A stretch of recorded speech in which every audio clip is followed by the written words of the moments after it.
Good morning. Good morning. Good morning. How is everybody? Good morning, 40 Viking. Good morning, everyone else in chat.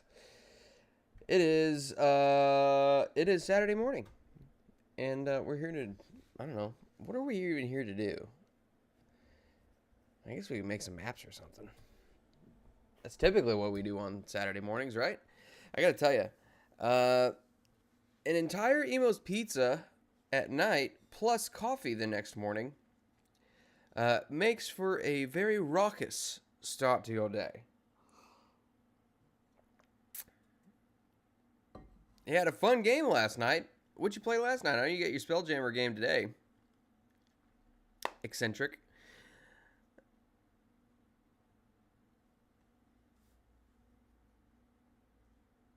Oh man. So I'm not. I know because I think we finished up. Oh, last night was Crimson Throne. Nice. Very cool. Very cool. I know Moonskull is starting their Crimson Throne character creation tonight, so that'll be fun. That'll be a lot of fun. That will be a boatload of fun, and I'm excited for everybody, for all the characters, or I'm sorry, all of the players, rather, who are taking part of that. So that'll be a good old time. A good old time indeed. That is true. Fantastic. I am full of crap. I am full of crap. And I'm not going to, well, I was until about 3 minutes ago. And that should be solved at this point. But I'm not going to make any promises. There might still be a little bit hiding out in there, especially as I drink coffee. It just gets knocked loose, you know?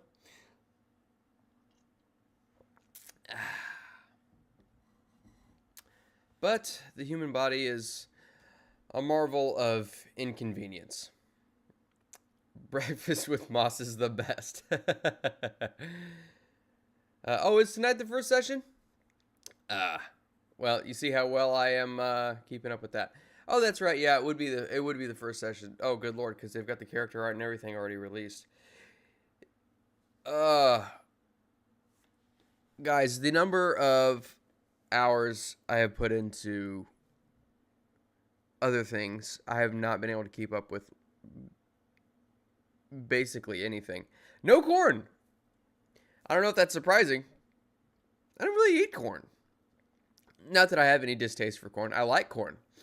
I just don't eat it.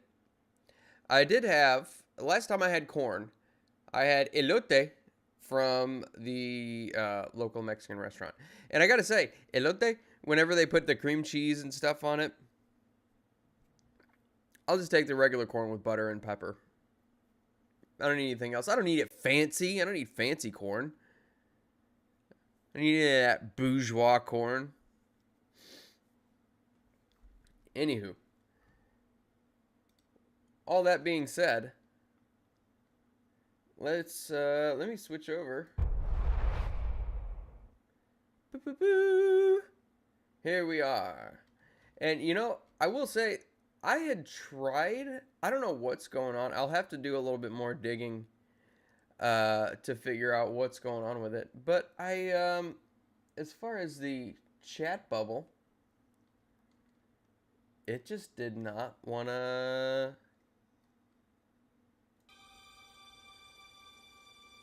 show up. So I see you guys in the chat, but I don't know if you guys will be able to see each other in the chat. Oh well. So the good news is we get to come up with another map. Ah, yes, eccentric. You are ever present in the chat. I suppose. Let me see something. Let me see something. Let me see something. Guys, just like talk amongst yourselves for a second.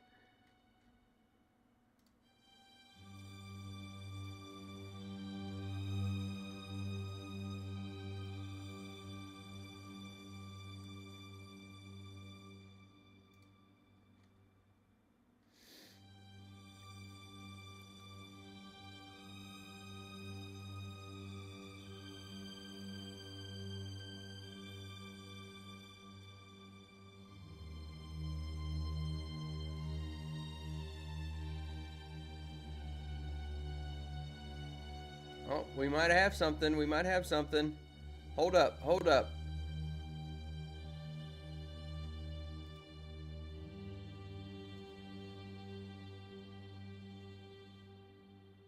Font size, background color. Wait, I don't want a background color. I want, where's the opacity?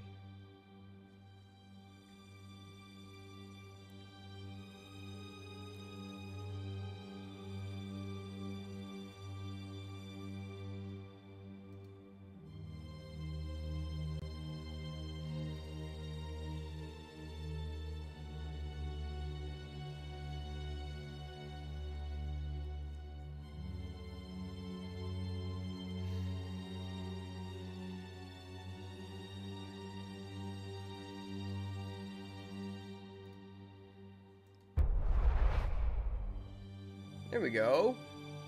There we go. It worked this morning. Wow.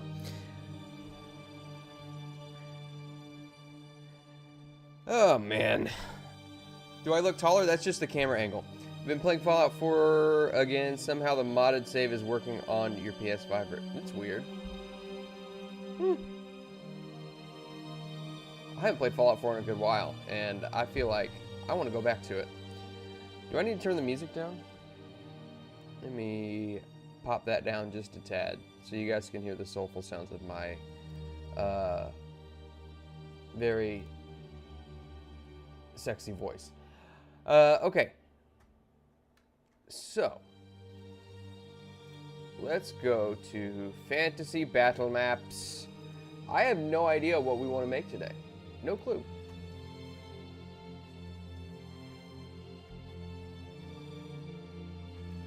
A bumping seat? What is a bumping seat? Is this lingo that I'm not aware of?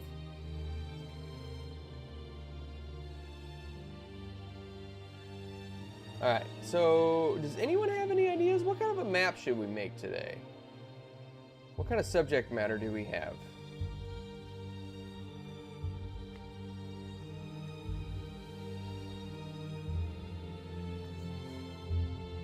Give me something simple, because last time I asked for you guys' feedback, it was like Frankenstein's Mansion or something. Or yeah, a dungeon that's gonna take me 16 weeks to do.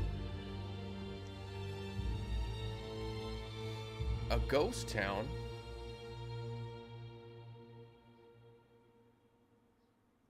A dungeon tea party.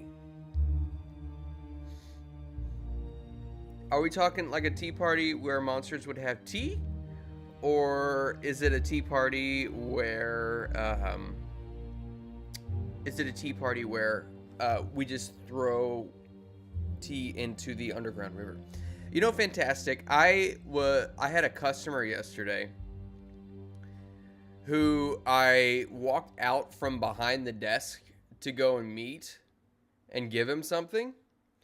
And he looked at me, he's like, guy's from like Kenya or something like that, but he looked at me and he's like, "Oh wow, I had no idea you were so short." Right here, right in the heart. I was like, "Oh wow, okay." So that joke can still hurt. It wasn't even a joke. That's the part that hurt. It was like, "Wow, you're fucking short." Like, wow. Thanks, dude.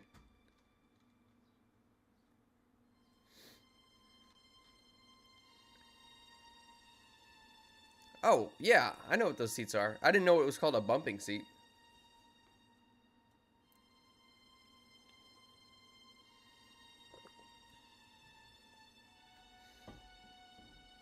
Let me see what we've got. Let me see what we've got here. Bear with me, guys.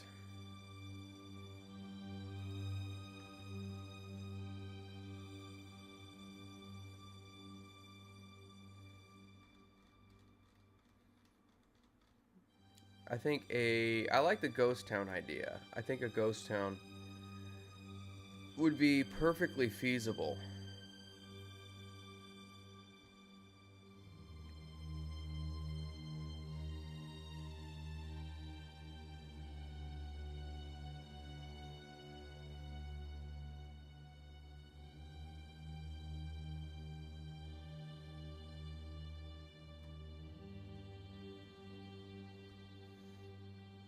trying to figure out.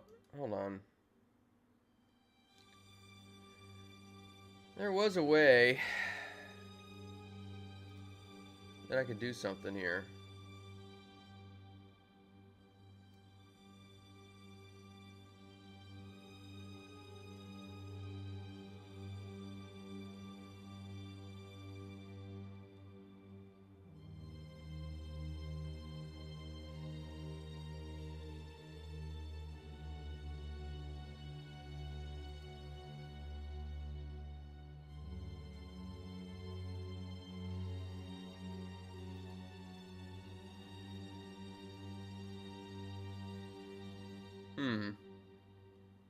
I could have sworn that there was a... I know that there was a way to do this. Hold on.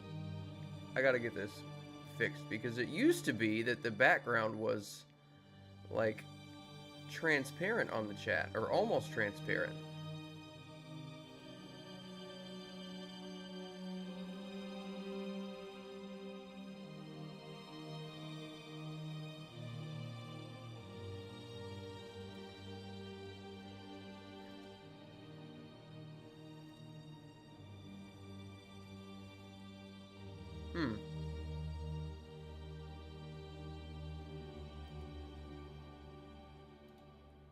Was it a transform thing? Let's see. I know this is so much fun watching me just mess around on the Streamlabs trying to get this stuff to blend. Oh well, no big deal. Alright, okay, so we already did something kind of similar at one point. Sarcastic, or fantastic, sarcastic, told you I use one of the seats. Well, my computer chair is of adjustable height, but it's definitely not a bumping seat. Funny thing is, you're not even that tall. I know!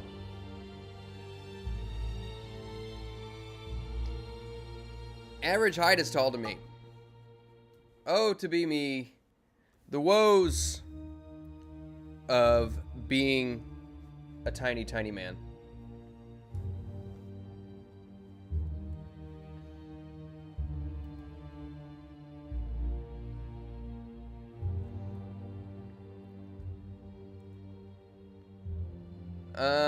It's in the restream chat. Well, I'm using Streamlabs for this because I've already got the scene. I've already got the scene set up in Streamlabs. I need to switch back over to OBS because it's so much easier.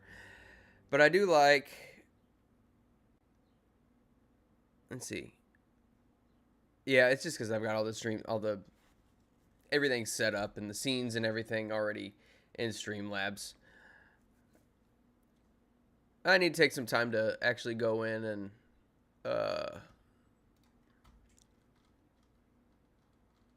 set up the scenes in OBS and all that good stuff. So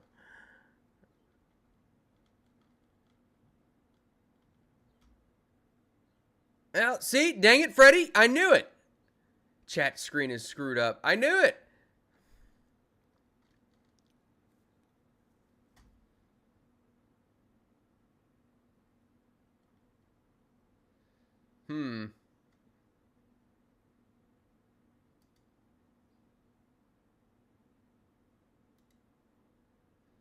Oh, here we go. How's that? It's gonna make it a little bit harder to see, but I think you guys can get it. It's transparent, but it's not. You can still kind of see it. Tell you what I could do though. I could just make the text just a crazy color.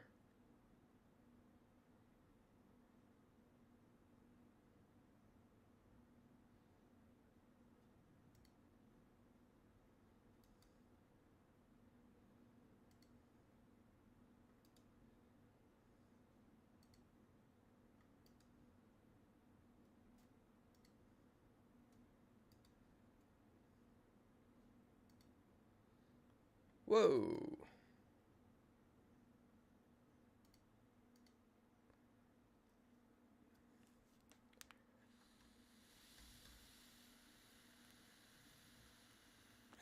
Not quite a leprechaun.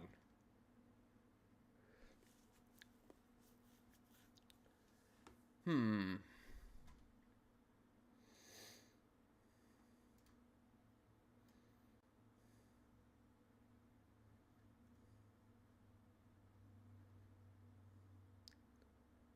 Dried grass.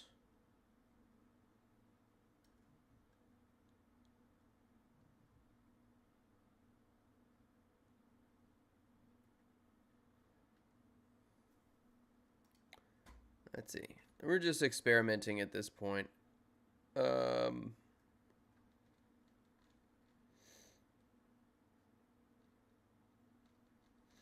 Playing around with some backgrounds.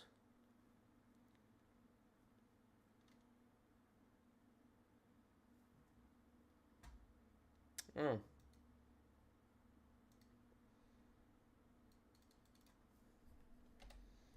All my settings keep resetting. That's great.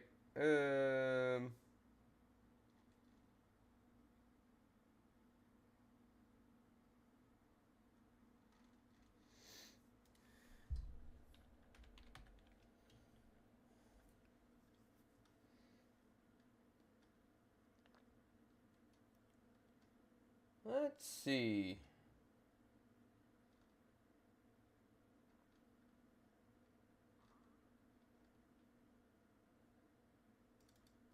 Let's do that one. That's a good one.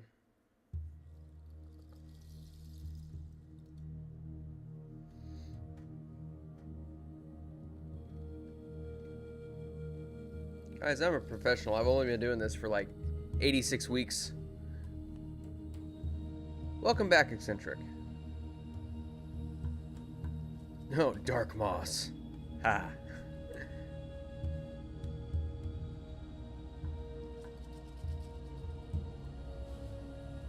Here, let's give this a good once over, I think.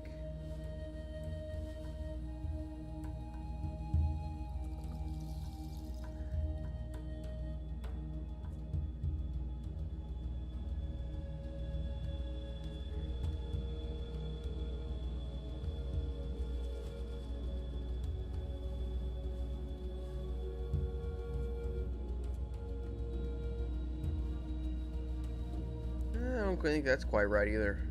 I think the grass would probably be tall.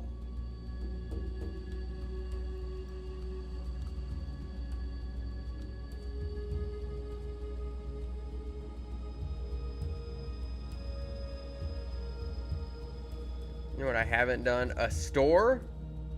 Yeah, I did. There was a little piece of a store in the one that was basically Chicago.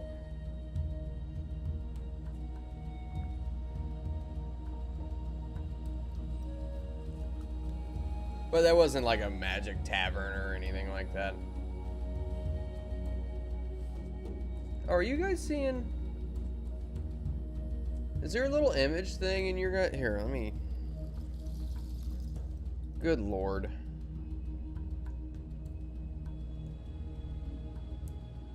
I think this is what I was talking about before. Yep. Dagnabbit.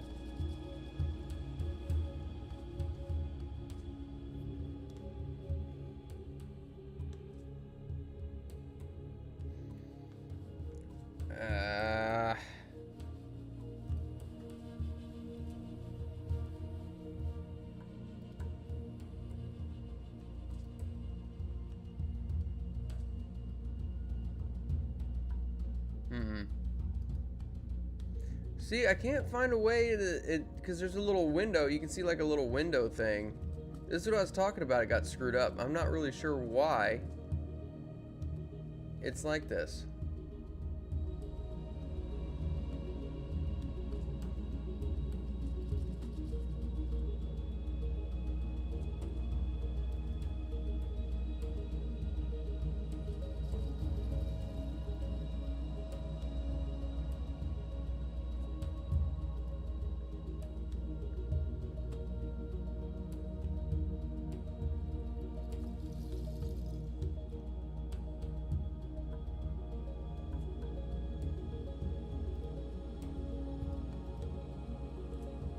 Because you can kind of see where the box is, you know what I mean? Oh, well, you know what I'm going to do? I'm just going to get rid of it and I'll play around with it at some point. Alright. Sorry, guys, you're not going to be able to see each other between platforms at the moment. Because Streamlabs is being difficult. Okay. Yes, eccentric, I do apologize. It is flustering, to say the very least. The absolute least, it is flustering.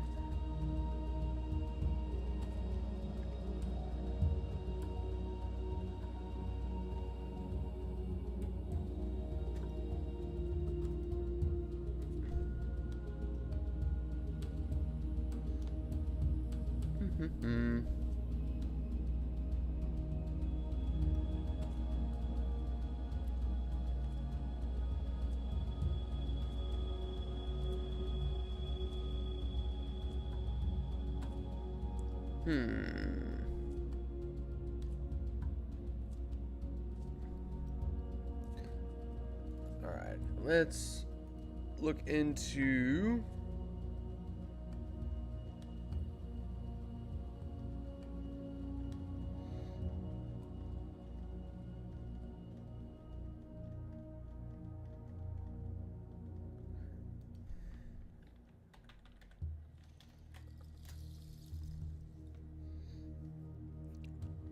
Let's see, so we should have some roofs that are a little bit more,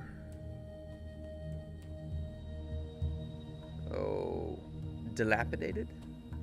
I know they're in here somewhere. If nothing else, I could just put some roofs together and put holes in it and stuff like that.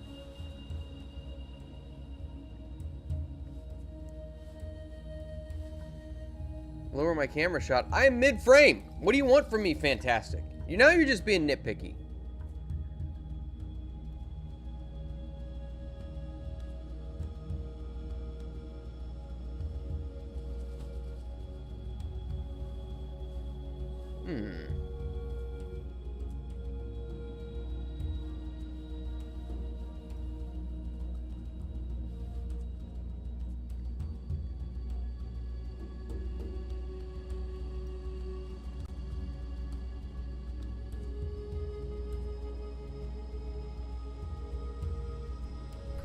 Why would I go lower? Besides, I literally can't. I guess I could. I could do this. There. Is that better?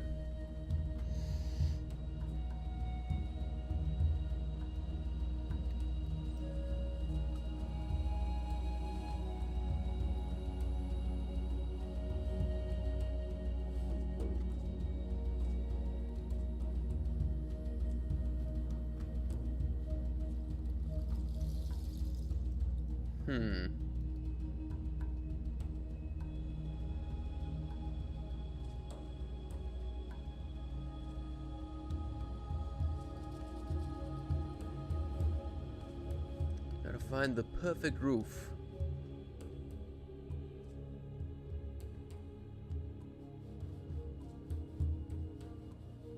I'm looking at these snowy ones, and quite honestly,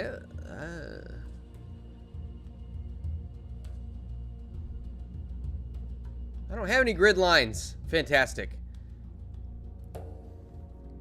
Rule of thirds? I've never heard of this. What is this that you speak of?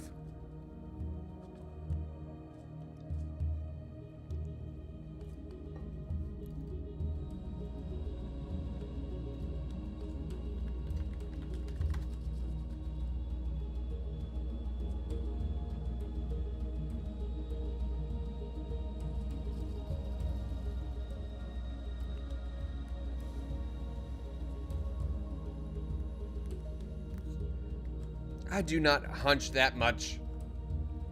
Sometimes when I'm really into it. Like, this isn't hunching, this is leaning forward. Why are we nitpicking Why are we nitpicking my posture? What is going on here? What kind of stream is this? Photography 101. Am I a photographer? No. I'm just some idiot on the internet who for some reason gets some people to watch him sometimes.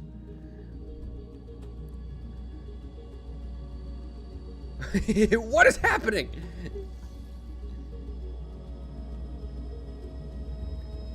Try to find the right roofs.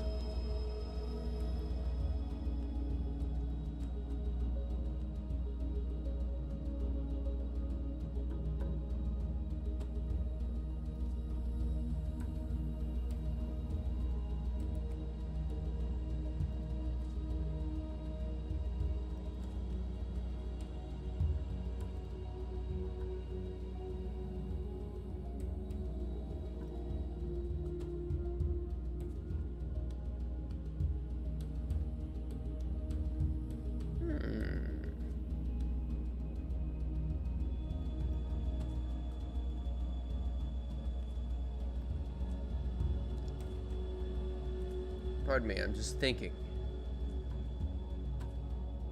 I do that sometimes.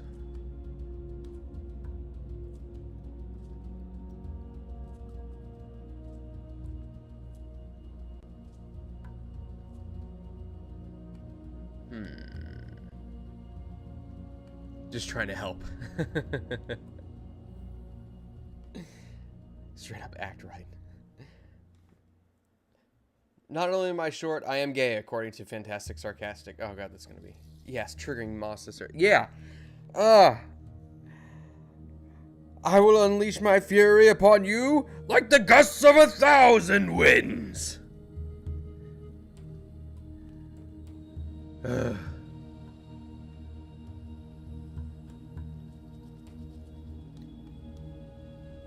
figure out which one I want to do. What would be good for, like, these roofs are pretty good. Begone, vile fiend! Begone from me! Start a car. This is a finisher car. It is a chariot of gods. The golden god. My rage is untethered and knows no bounds.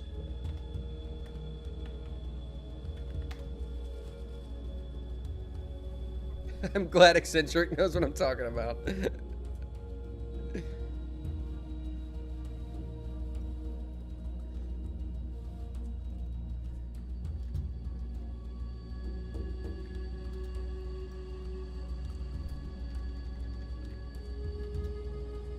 Can I tell you a secret, Dave?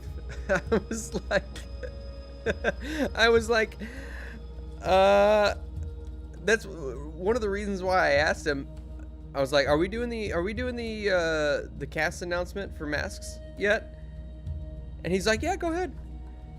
So I announced it, and afterwards I was like, after the stream went off, I was like, okay, I just wanted to make sure that you got okays from everybody, because I had already talked to Shark, but I hadn't talked to you about it, Dave. And I assumed that he had, and he was like, oh yeah, I never got a definite yes from him. I was like, I didn't think about it until you said his name. I was like, shit.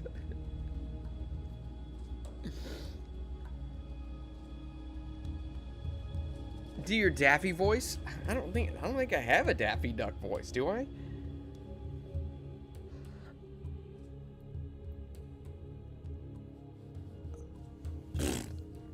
It's like, my god, my Looney Tunes memory is failing me at this moment.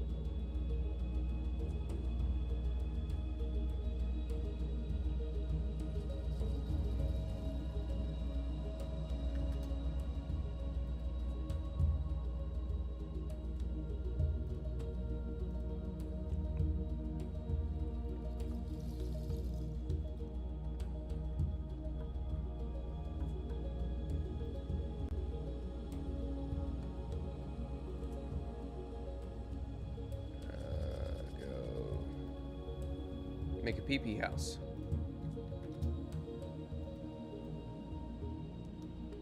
Hop in, boys. We're making a pee-pee house.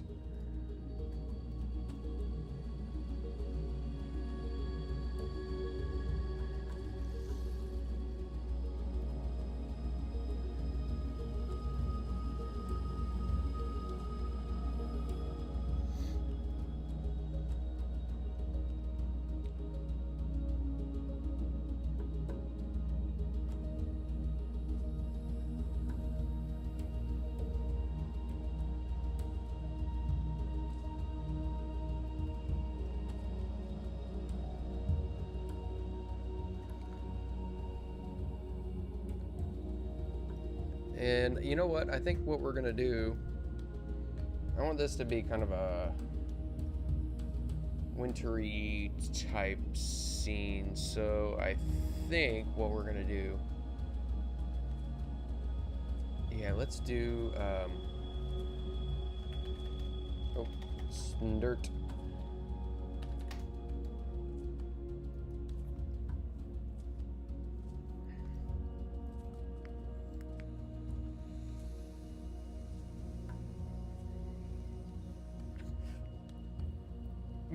You went to take a poopy and heard shouting from the street.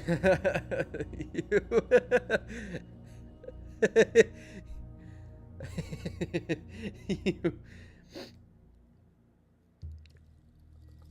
Oh, man. Let me see here.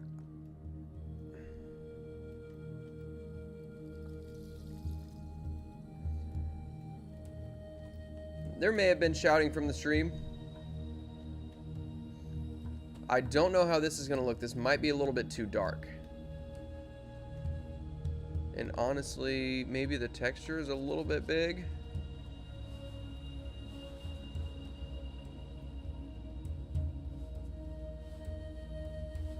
See, the problem with these mask textures is that if you get them too small, you can see the repeating patterns more apparently.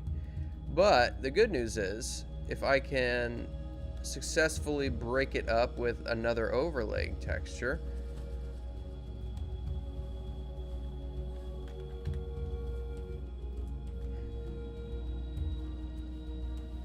such as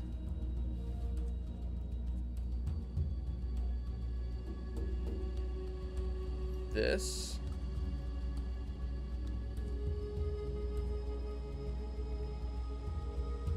Wow, that is white. See, the weird thing is that whenever I mouse over the map itself, it increases the sharpness to a degree that, like, and I don't even know why it's doing that.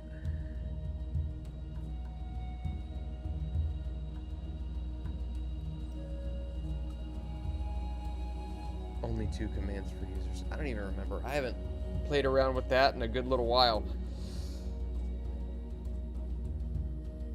Chris Ann's not here yet. I don't know where she's at.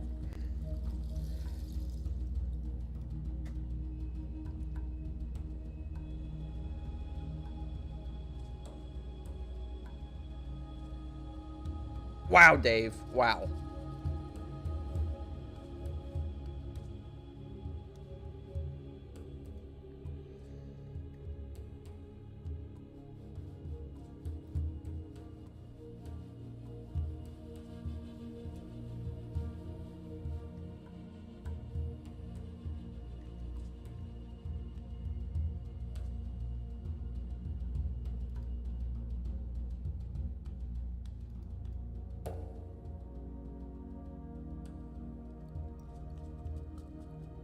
Let's see.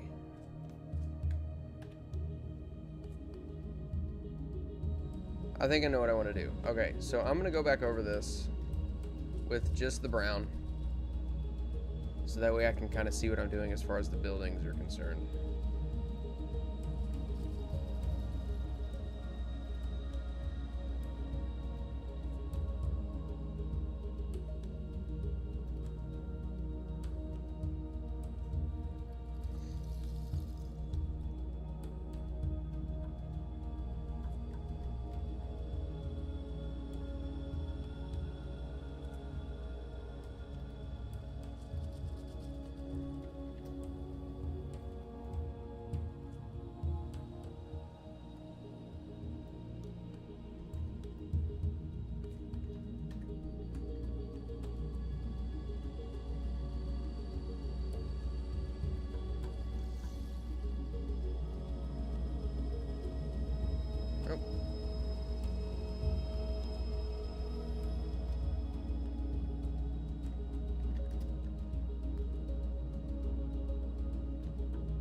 Nice little entryway here.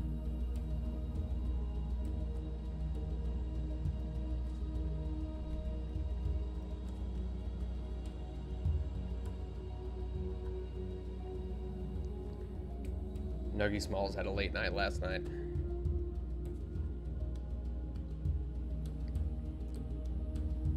And that she did. I genuinely felt bad for being late to the stream last night. I was like, oh no.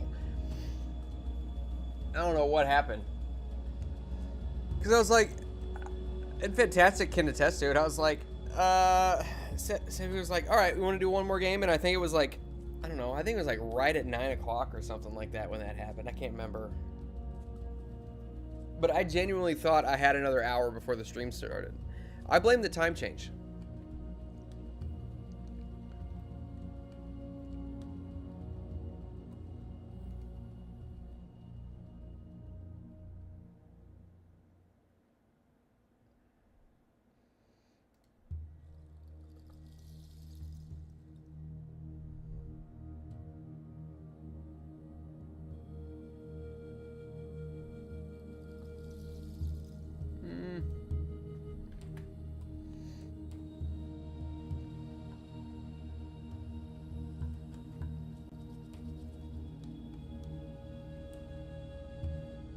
Oh, you know what I want to do?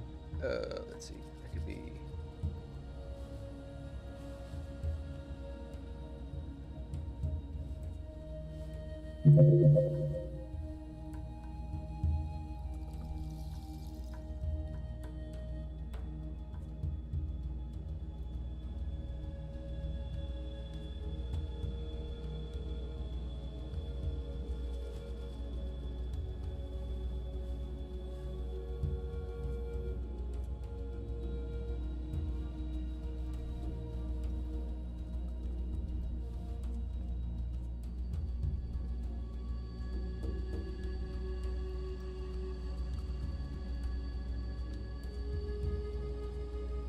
on a roofed walkway here.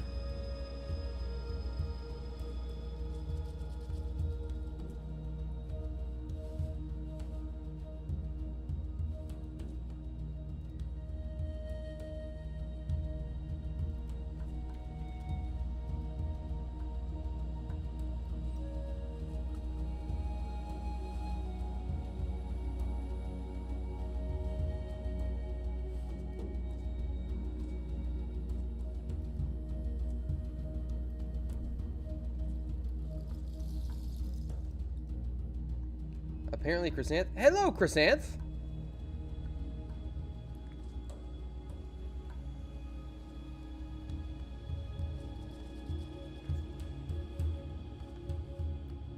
Y'all are seriously considering chucking the goblin through the air to throw bombs through a second floor window, Dave? What?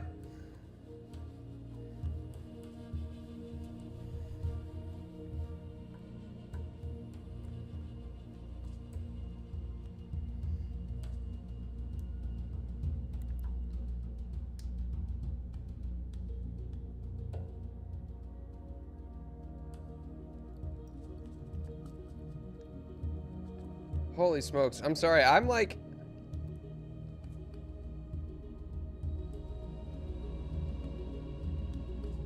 That's weird, dude. Okay, so just to give you a little context to my reaction here. So I'm listening to something a little bit separate from what you guys are listening to. Because what I'm listening to would definitely get me copyright stricken. And like somebody in the song basically just gave a shout out to a county that's just north of mine. And I'm like, what? And for those of you who know where I live,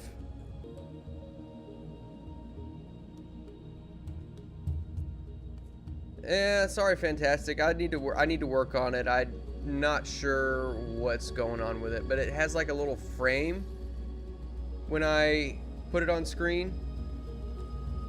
And it's like that little picture that comes up whenever you're missing an image. So I'm not sure what I need to do with it, but it was just being difficult. So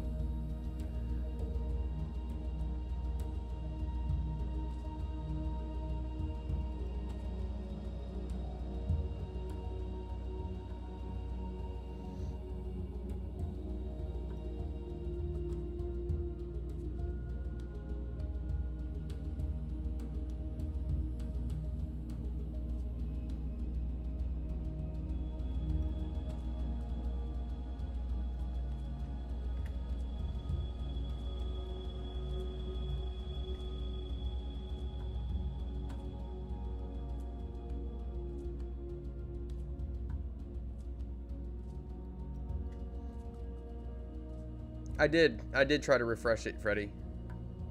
And didn't do anything.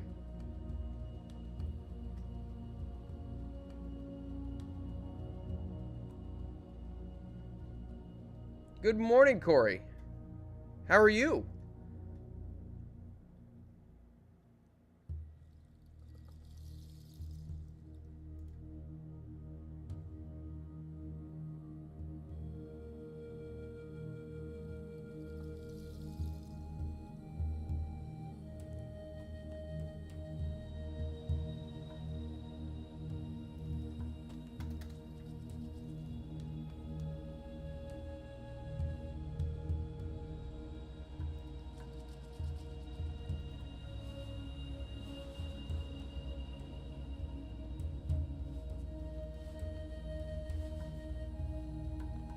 Yeah, I've still got quite a bit of room here to play around with.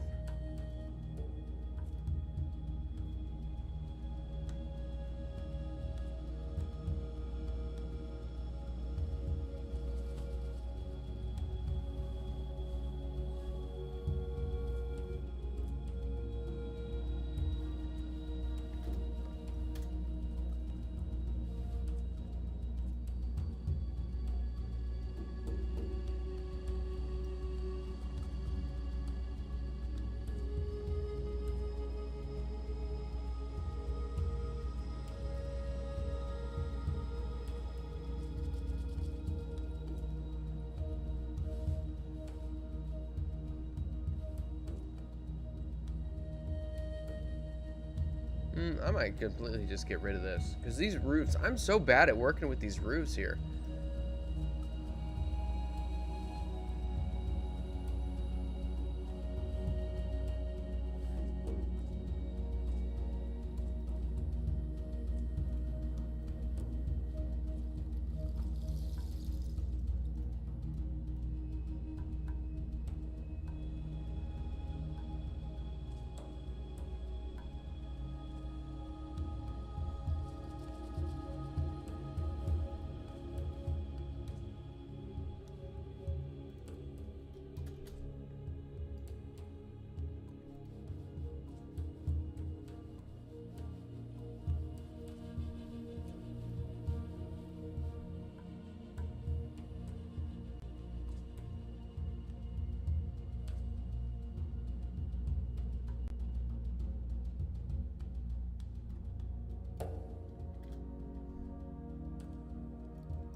Hello, what will be? How's it going? The hippie synth music? Oh, you want me to... I can put something else on. Let's see. Do we want something else that'll put you to sleep? Or do we want something a little bit more...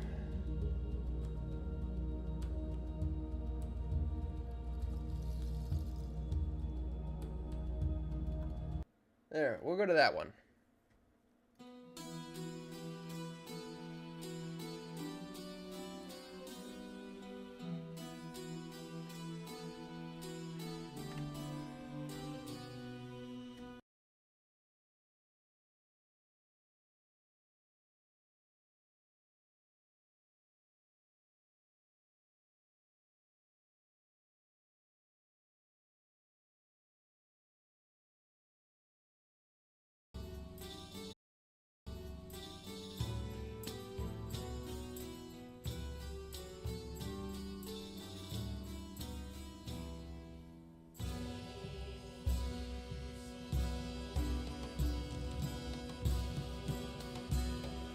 Death Wish coffee, indeed.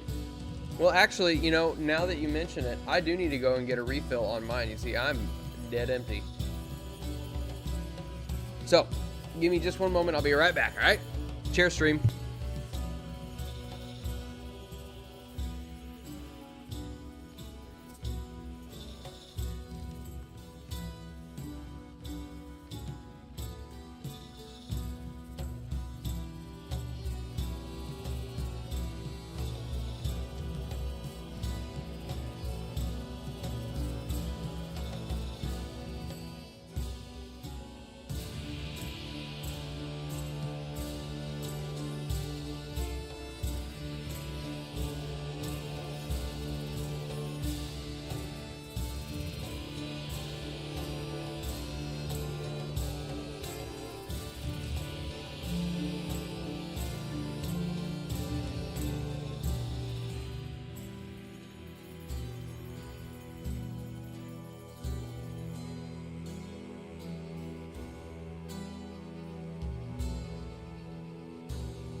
Hello, Frost.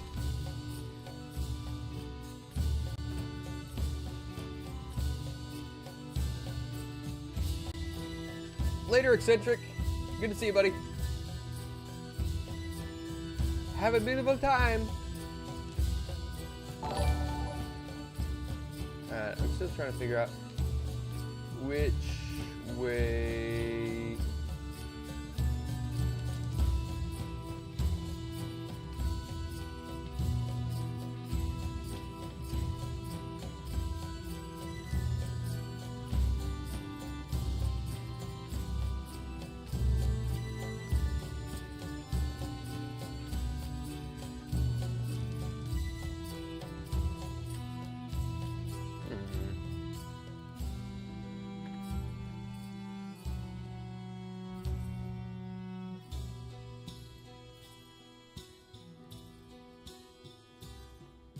Ah, the JJ. How are you?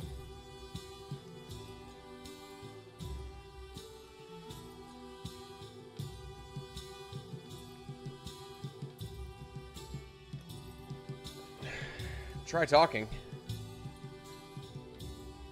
What it is? Go silent on you?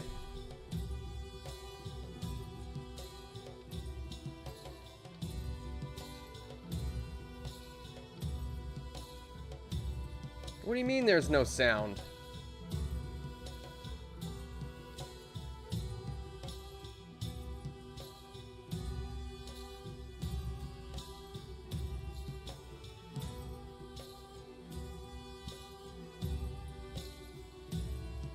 What in the world?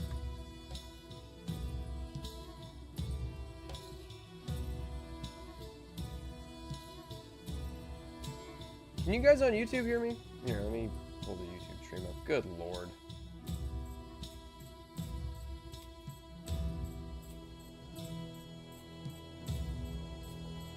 Yeah, Kick's acting weird.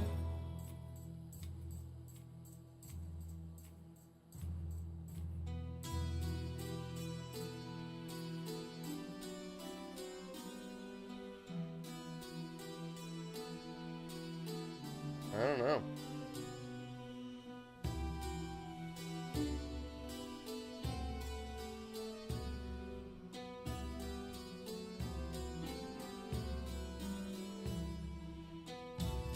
I think Kick might be broken, y'all. Because I'm not getting any sound on Kick.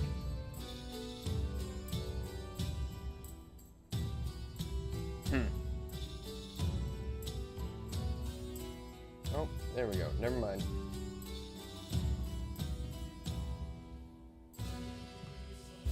Weird. What will be? I don't know why you're not getting any. I don't know why you're not getting any sound because I'm hearing myself now.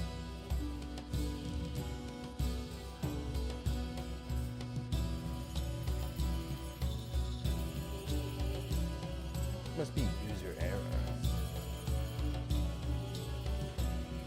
What the hell is Kick? Kick is it's another streaming platform, dude.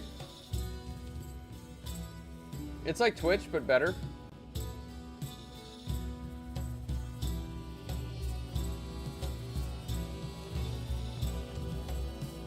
I guess better would be subjective, but you know.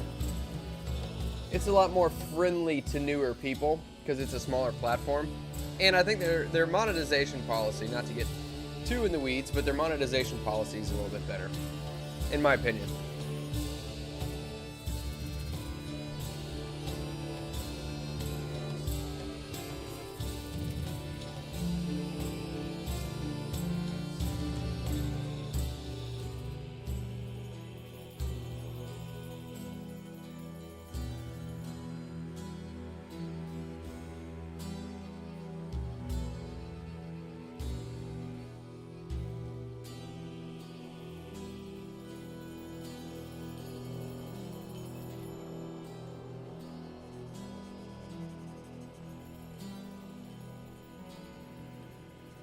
Why is this at a weird angle?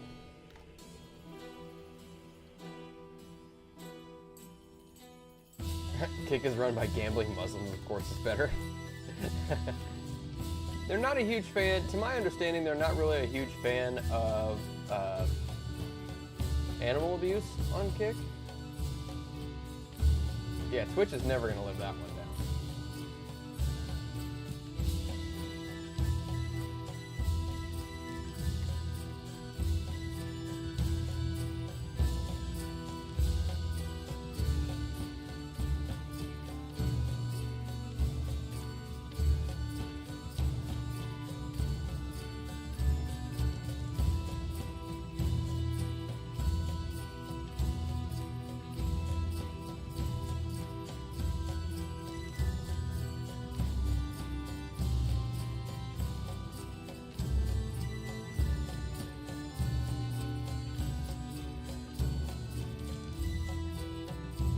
Why all this is on like a lower level. Layer -1.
Alright, so we're just putting up random buildings here at this point.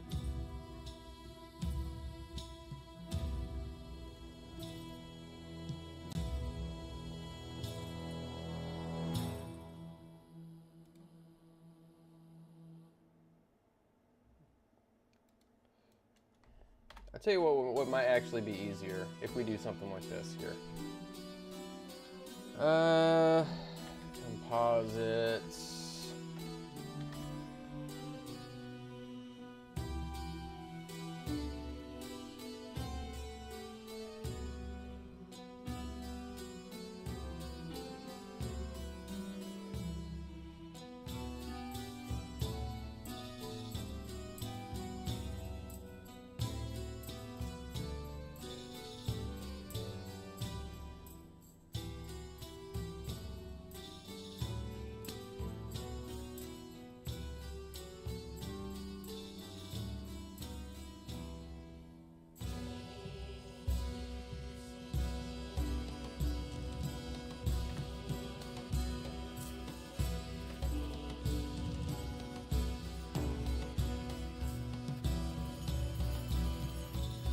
Man, these are actually quite big.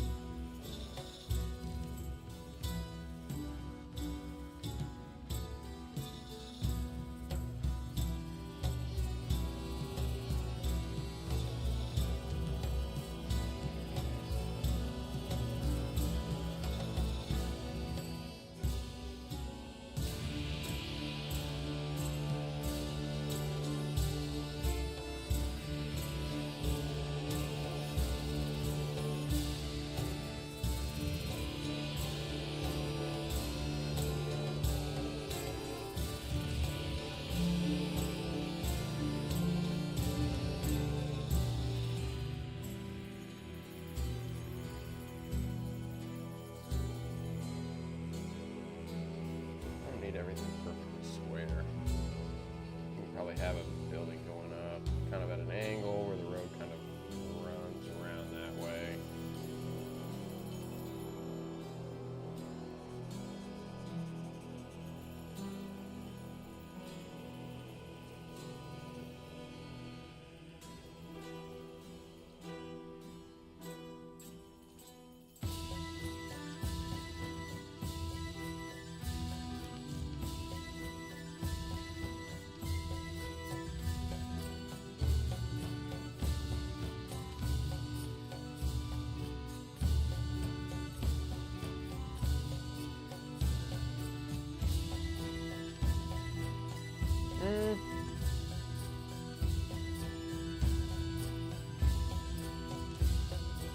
I'm thinking about it, it might be better if this is a battle map. What's up, Nomi?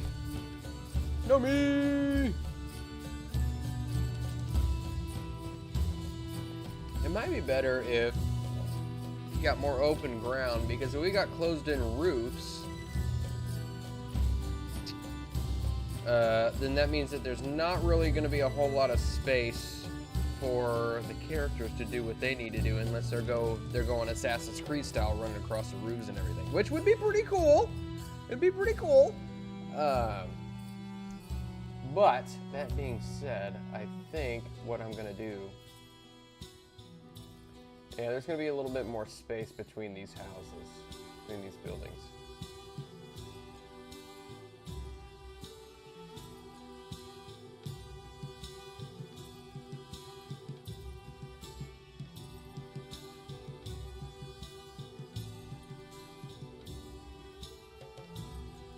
And honestly, everything that I've been doing for the last hour,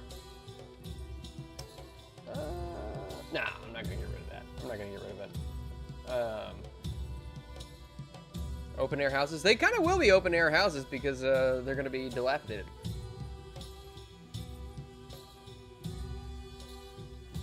But what I'm trying to do here is just kind of, I'm just giving myself something to work on, something to work over, something to put the roof on, is basically all I'm doing.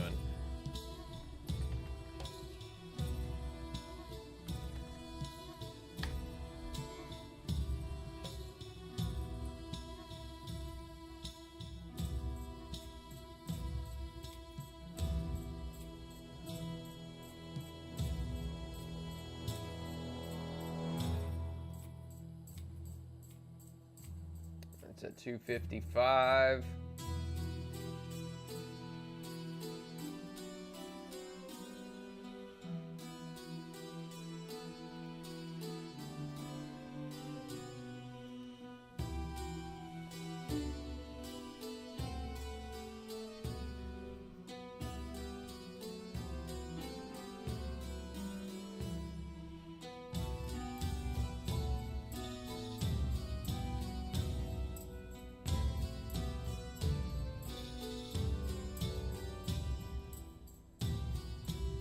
Oh, shoot. I need to reverse that.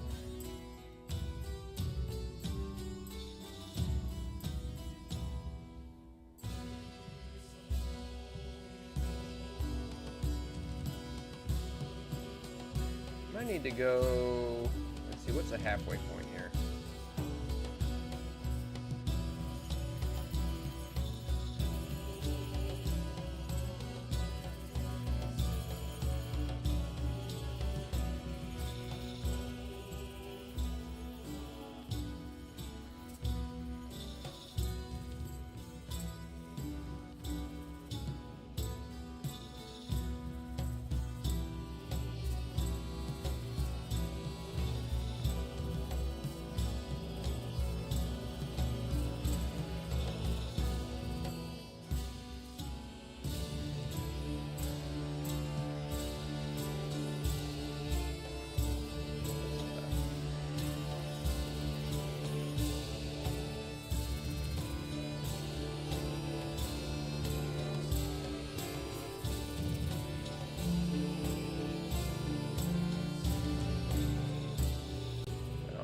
That should hang over a little bit. So let's go up to, we're going to go up to,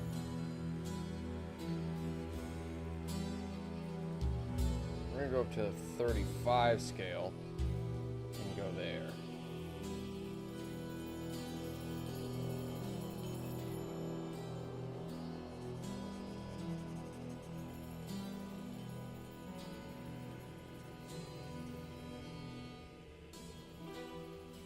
You know what? I'm gonna look at something real quick, and I am like 80% certain that I'm making this much harder on myself than it needs to be. But I'm just gonna go check something out really quick.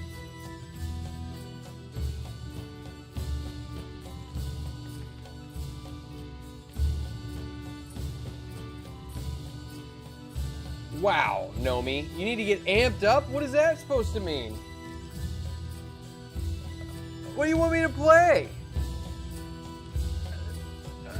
Everything that would get you amped up would get us copyright stricken.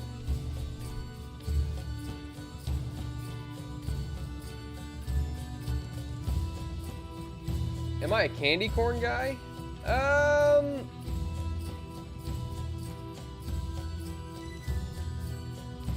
Candy corn is one of those things that I can take it or leave it, honestly. I can take it or leave it. It is a candy which is 100% perfectly all right. It is all right. Like, it doesn't really have much of a distinctive flavor, you know? It's just sugar.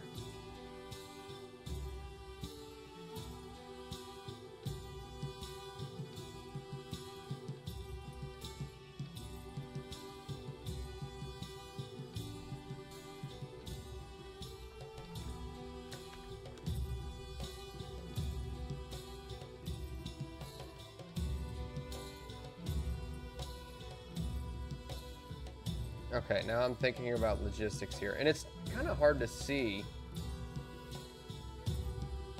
with this roof texture, which kind of sucks.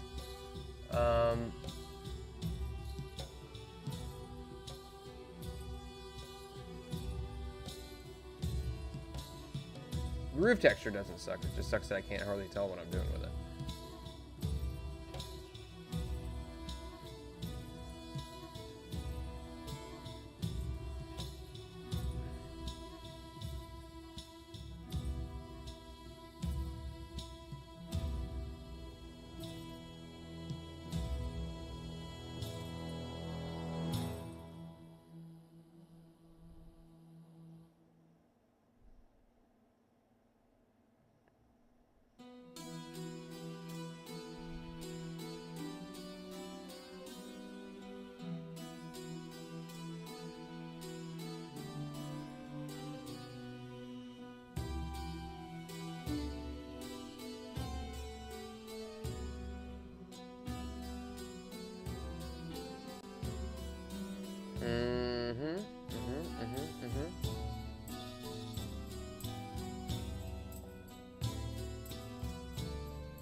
Okay, here's what I might need to do. I might need to do this.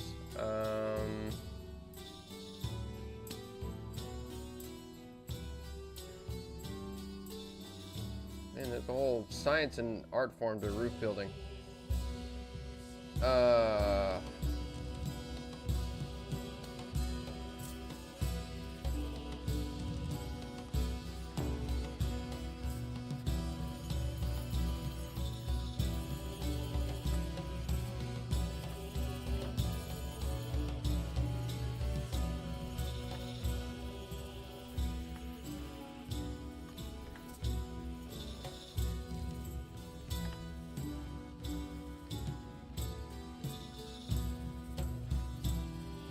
What is more divisive in the U.S. for people, candy corn or pineapple on pizza?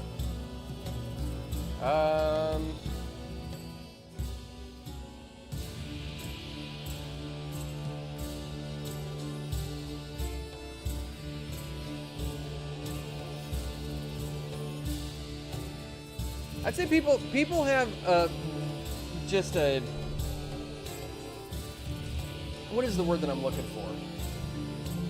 People have a visceral response to pineapple on pizza for some reason. I myself, I don't mind it. I think, you know, in the right context, it can be pretty good. Do I go searching for pineapple on pizza? No.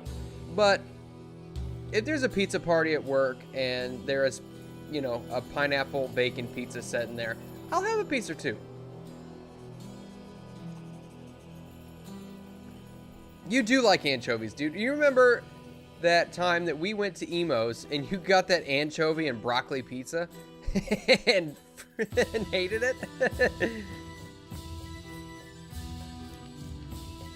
That is a core memory of mine.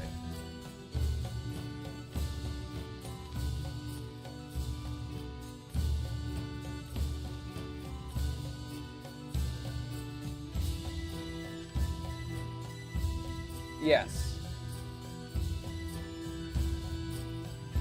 With the bacon, the ham, then pineapple is tasty on pizza. I thought you did hate it. Emos, Dave, you're freaking high.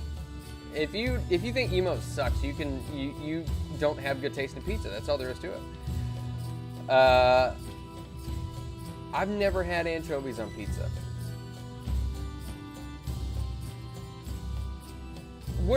Okay, so what will be? So what do you, when you say you're not adventurous with pizza toppings, are you just a simple sausage pepperoni kind of guy?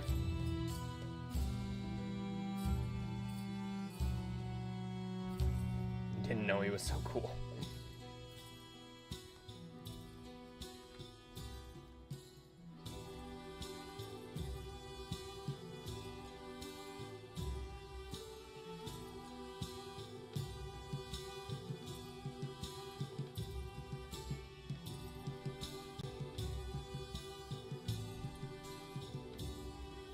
Okay, so we're gonna have to have like a peak.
That's what we'll do. Okay, we're just gonna go back over it with the same pieces, I think. Because that'll be a little bit easier, I think. Oh, these need to be moved down just a tad.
Do I remember the flash? Yes, I remember the flashbang.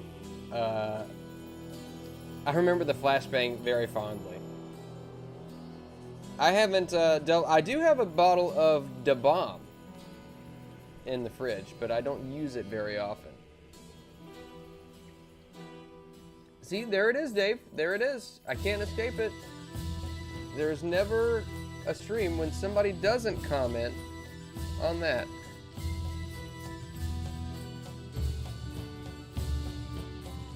Which, that's fine. If that's all the material they have, you know, that's fine. I'm not going to sit here and judge you for not having any good material.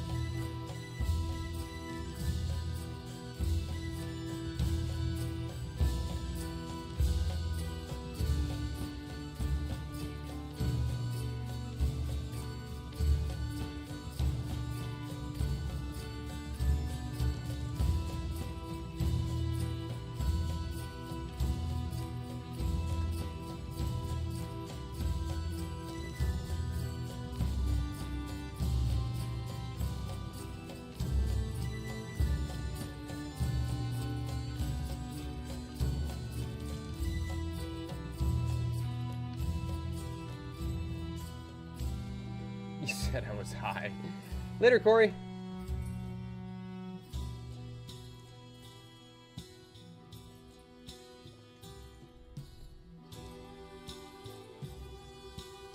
Very salty is the anchovy.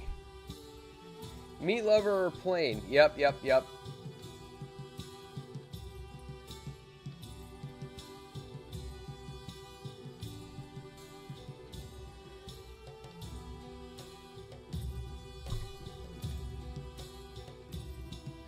Let's see. What else did I miss? I missed a bunch of stuff because I'm trying to focus on these roofs.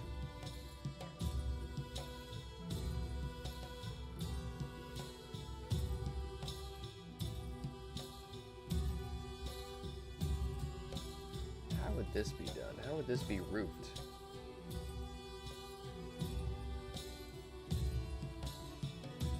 It's such a strange construction. Let's see. Speaking of Moslor, I realized last night that the apocalypse is late because the destroyer of worlds is me. I am? Oh yeah, that's right. I'm the destroyer of channels.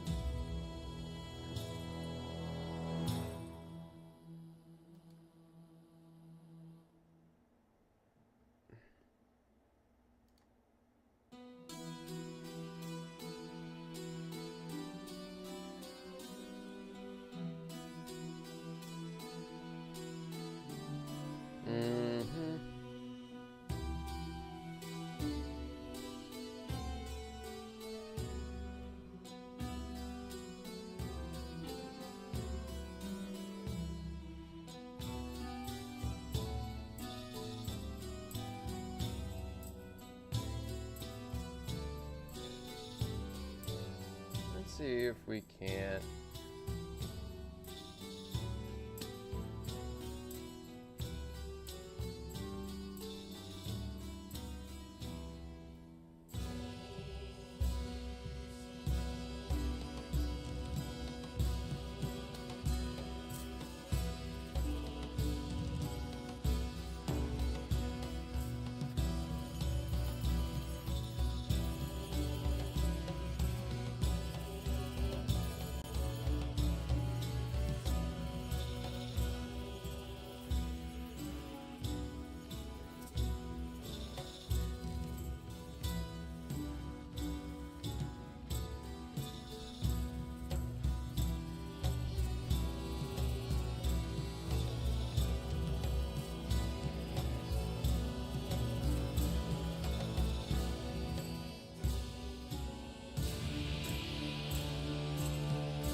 Yeah, Meat Lovers is, everyone has to start somewhere, Moss. Yes, I think, you know what, if I really, now I don't have a red heifer, so that might be something I would need to procure if my goal was to destroy the world. Of course, that depends on your view of the Book of Revelation, too. I mean, you know, technically in that book, God does not destroy the world.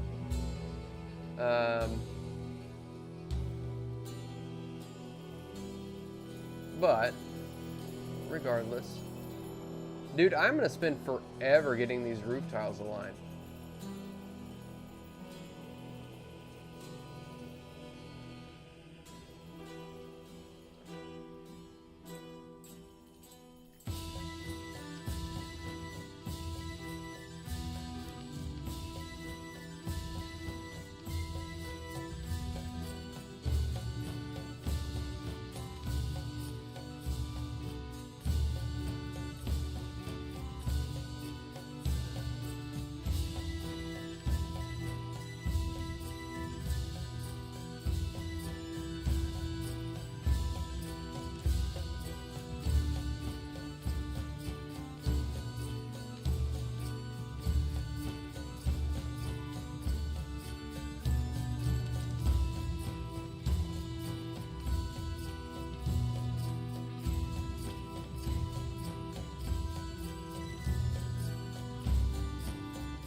It's probably gonna look goofy anyway.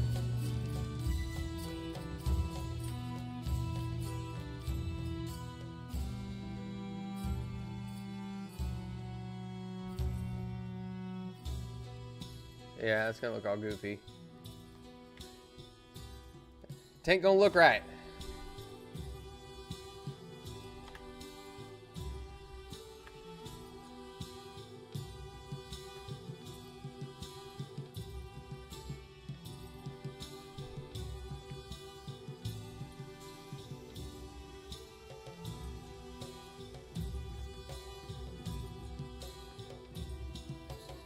Am I happy? Well, that depends on what you mean by happy. Destruction of the old world comes after the millennial reign. Hollywood never depicts the timetable Revelations actually states. Well, so, to my knowledge, and admittedly my biblical knowledge is not as well-rounded as it should be, but to my understanding, we don't know the day nor the hour. So really it wouldn't be like, because a lot of the stuff that's done in the I didn't see this 31 minutes ago. Thank you for the follow, Hulk Smash. I'm trying to think. We don't know the day nor the hour, so it doesn't necessarily, the Revelations doesn't necessarily depict a time period, does it? It's very non-specific about a lot of this stuff.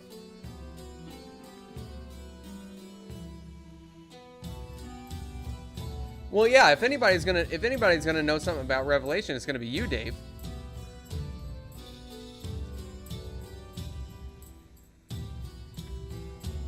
Dave says, don't bullshit me on Revelation.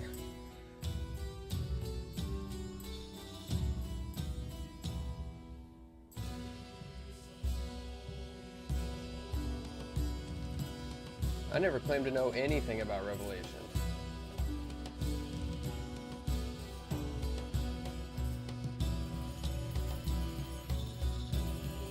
I know Revelation and come Lord Jesus, come quickly. But wait until after Masks is over. And then I want to do season 2 of Fear of Ages Past, and then you can come back.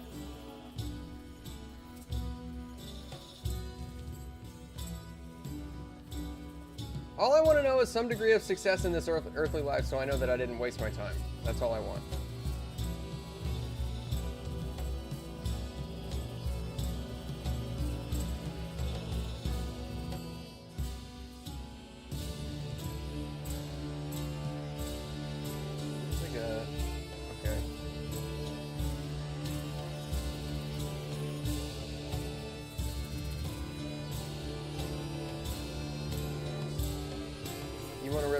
I want a revelation, so listen to my declaration. I didn't know you were a poet, Huck.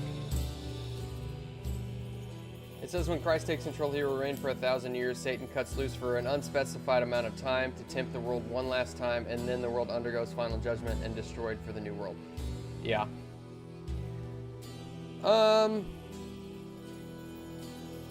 90% of a revelation has already happened.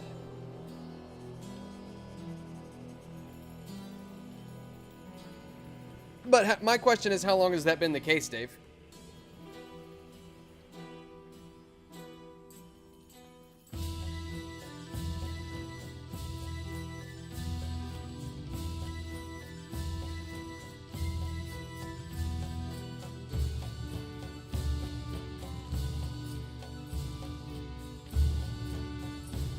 That's from Hamilton. I never watched Hamilton.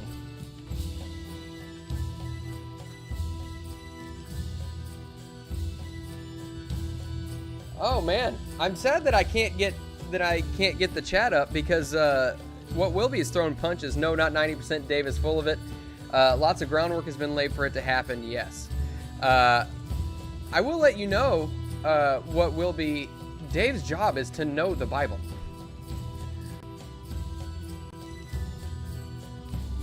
And that's just a small part of Dave's job. But if anybody's gonna know, if anybody in the chat is gonna tell me about the Bible, I'll put my trust in Dave. When did Jesus take over? A long time. Yeah. Well, yeah. I mean, Christianity has been the predominant religion, but I mean anymore. Muslimism is very much widespread, or Islam, I should say. Muslimism, Islam.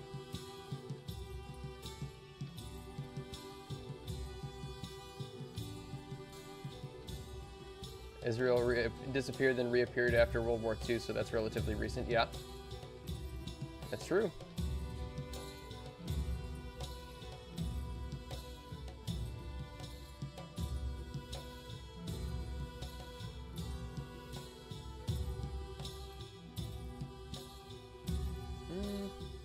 I don't know how I want to do this, man.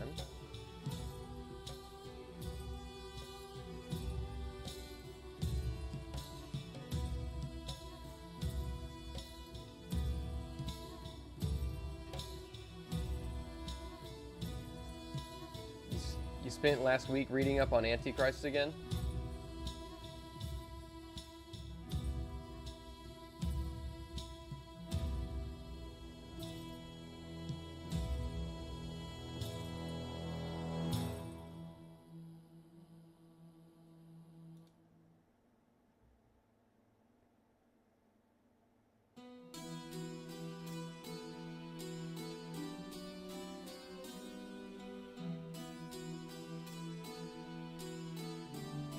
Maybe an unpopular opinion, but I don't think the Revelation should even be included in the Bible.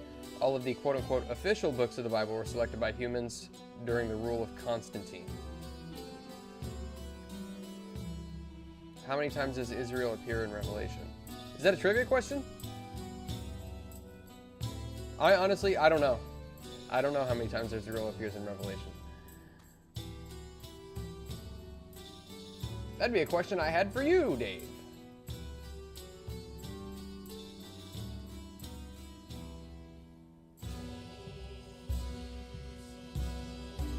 That's why a lot of these kinds of discussions I don't bow out for, but there are men who are a lot more knowledgeable than I am on these topics.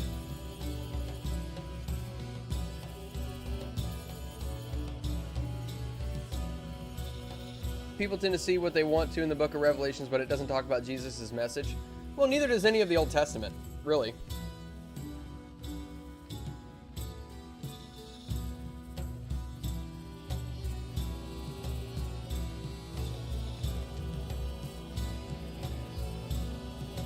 And I use that, I don't say that, obviously Jesus said, I come not to take away from to add to or take away from the Bible, and I'm using that, very loosely, but you know what I mean. Some of the Old Testament talks about the Messiah and stuff like that, but I mean, for the most part, it dealt with things other than that. And Dave, feel free to correct, or anybody who knows more about the Bible, feel free to correct me. Man, I don't know what I'm doing with these roofs. This is going to be another one of those maps that takes me 6 weeks because I can't get something right. 3 times. It mentions Israel 3 times. Okay. Which, by the way, thank you, all 17 of you, for being here. I see you out there.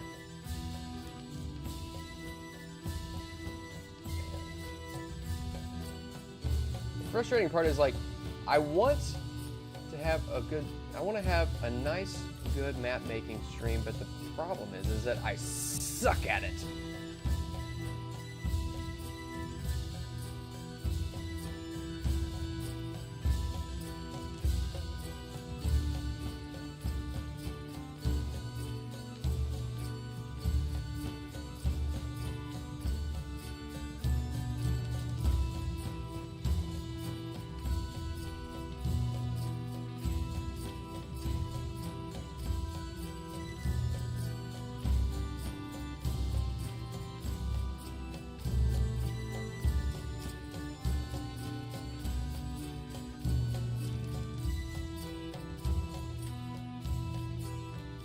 Dave, I'm not even gonna pretend I know how to pronounce that. I've never seen that word before. I had just had to Google it.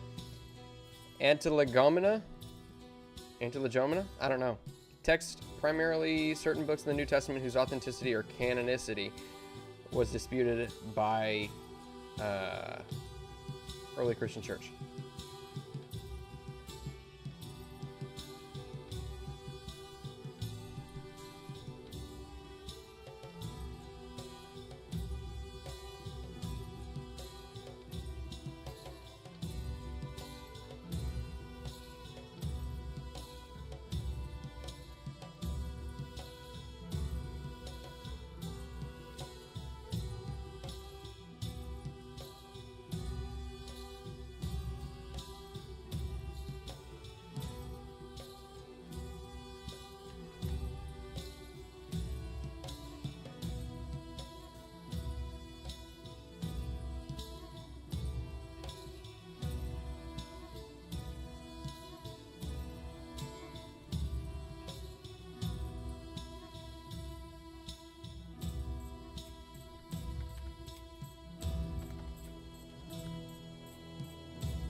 Oh, this is new. Okay.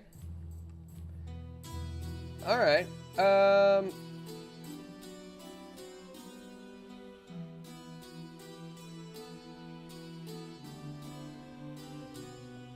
very end of the Revelation is fun to speculate on. It says that the new Earth won't have any oceans, which possibly is symbolic for no chaos. But what if it's also literal? So go whale sighting while you can. Oh, and the rapture is bullshit as well. Yeah, I know that. So I understand that the as far as the rapture. Welcome to Bible Talk / Mapmaking, everybody. By the way, I understand that the rapture is not it's not specifically alluded to, but a lot of people get the idea of it from certain things that are said in other books where it talks about Jesus coming back for his followers and stuff. So I understand that much. But again, please feel free to educate on the specifics of that, because I'm not an expert.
Don't forget movies like Left Behind. Oh, yeah.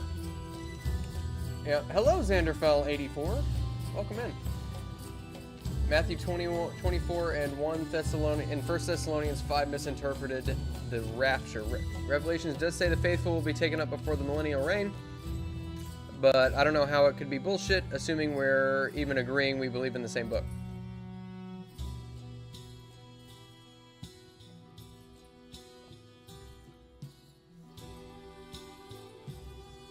Oh yeah, I've heard of the Left Behind movies.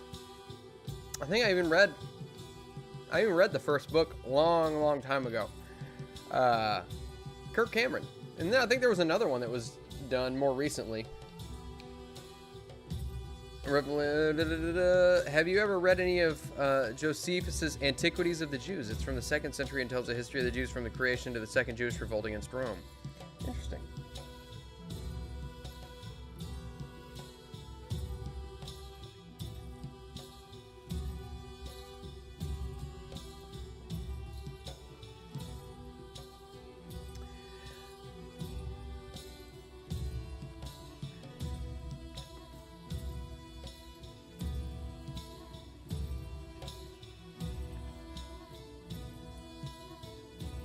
I think it's because, frankly, it's absurd that only 535,000 of untold billions will be saved.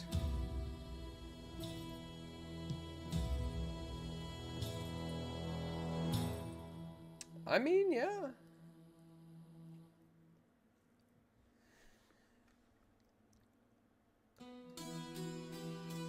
Honestly, I don't know where that number 535,000 comes from. Because in my understanding of the text, it doesn't necessarily use that number.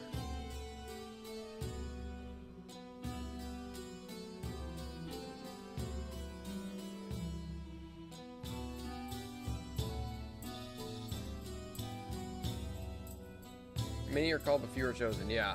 So I mean, there's a lot of people who think that they're going, but they're not. Is basically what it boils down to.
Oh, you know what?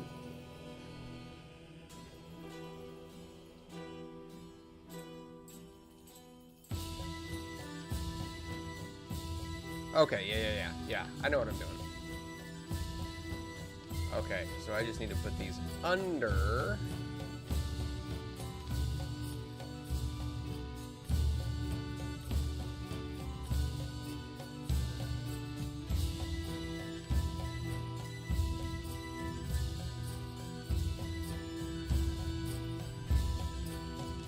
Okay.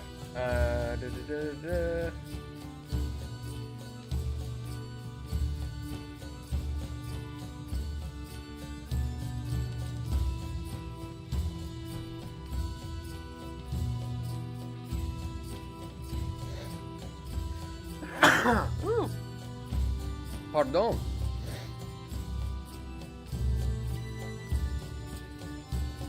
Oh my goodness.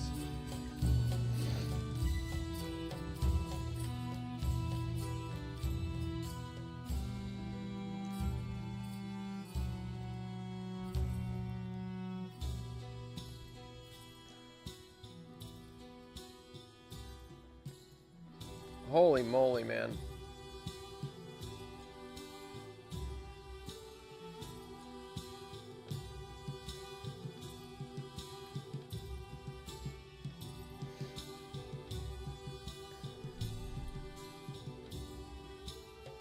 God, these roofs are killing me. And I don't know why this light keeps getting brighter. Hold on.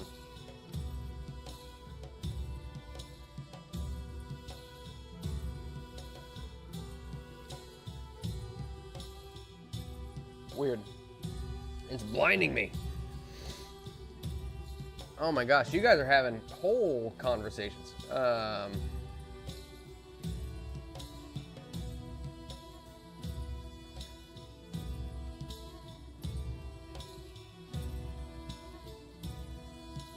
Revelations does declare specific numbers for the 12 tribes, but it also declares that there will be untold multitudes. So Christians. Okay. It's also difficult to have deep theological conversations through text. Right. It sucks. How could I compete with billions of people to be saved? I mean,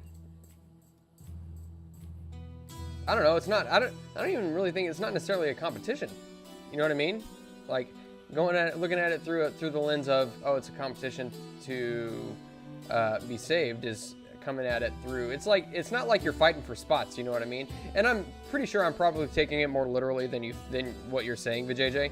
And I know you guys have been going on. I'm going way back in the chat, but that's just kind of what I'm thinking immediately from your text there. Plus, Antichrist is supposed to do miracles to turn us to his side. I mean, given how much Christianity and Catholicism talks about Revelation, I think that would be an instant red flag for anyone who's working, anyone with a brain that, yup, that Antichrist, yep, that's the Antichrist, God is real, etc. Hold on, let me read that again, because that's like, there was a lot there. Antichrist is supposed to do miracles to turn us to his side. Revelation, I don't think it'd be an instant red flag for, oh, yeah. Well, see, that's the thing, though. I think that, here, let me catch up on the text, and I'll try to come back to that.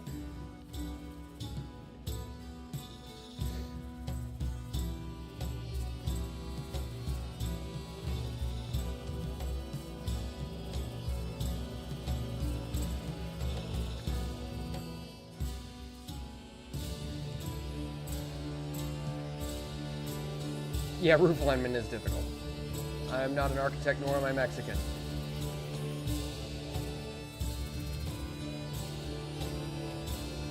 Yeah, you can't see. I understand. Yeah, Xanderfell, I am for future streams. I was having such a hard time with the little chat bubble thing.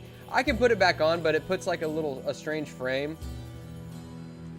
on there. But I'll throw the chat bubble back on the thing, even though it's currently malfunctioning.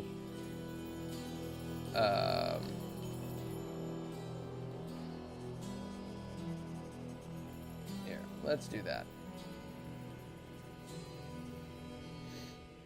Throw that back on here. Besides, you guys don't necessarily need to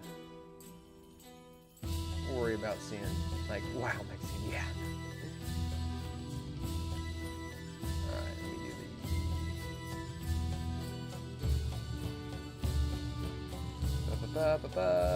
Okay.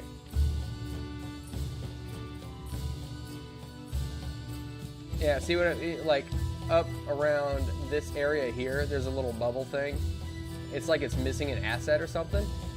That's why I took it off in the first place, and there's like a frame around it. I don't know why, and that's why I took it off immediately or earlier. But we can keep it up for now, so that way you guys can keep up with each other on the stream, because there's a lot going on in chat. Which, thank you guys for being so active in chat. It's awesome.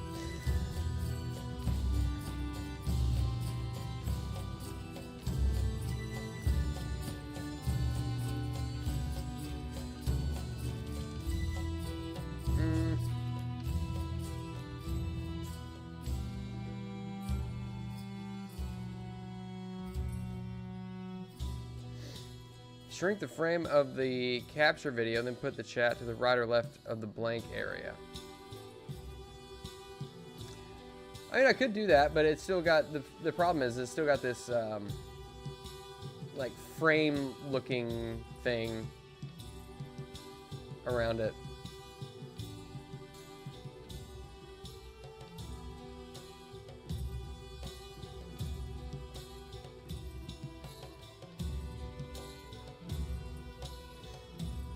Oh, wait a minute, wait a minute, wait a minute, wait a minute, wait a minute, wait a minute, wait a minute, wait a minute, wait a minute.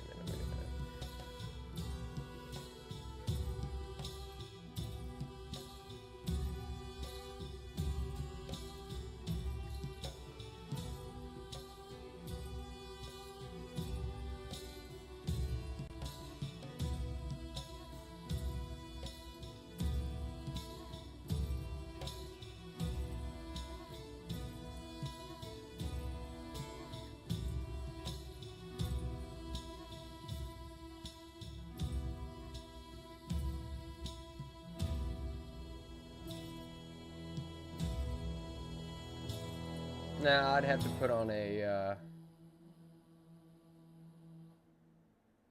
frame around it just to get rid of it. It's odd.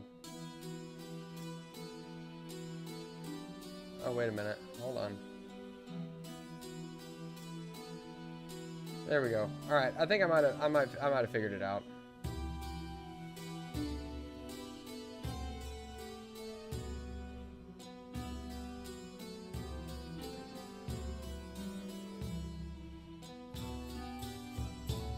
Here, we'll just do that so you guys can see it. There we go. All right. It's not perfect, but we'll workshop it. We'll workshop it. All right, how's that? Is that better? You guys see a good portion of the chat at least? All right, that sort of satisfied my perfectionist need, but yeah. Google speech to text is not a good, is not my friend today. Yeah. Okay, so I took one of those "What religion are you?" online tests and it told me I was Quaker. That's funny.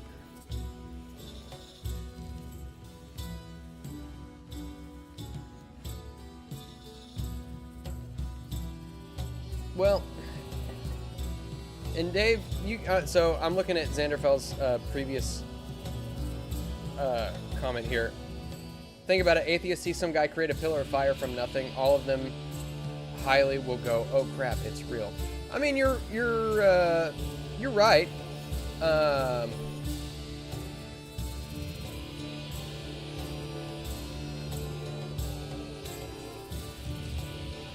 But I don't think it's quite. And Dave, correct me if I'm wrong. But I mean, I don't necessarily think the Bible is completely and totally literal in all aspects. Because think about it, I mean, the book of Revelation was it was a vision that was presented to John, so that he might understand it. And I know like the visions that he was granted were not necessarily fully understandable, but like if you were to put John on Fifth Avenue, that's not necessarily something that he would be able to communicate, I don't think. But I don't know. Don't look to Ezekiel and Revelation. I become a catastrophist. I believe there are half a dozen epochs of civilization before ours. Look to the Gospels. Yeah.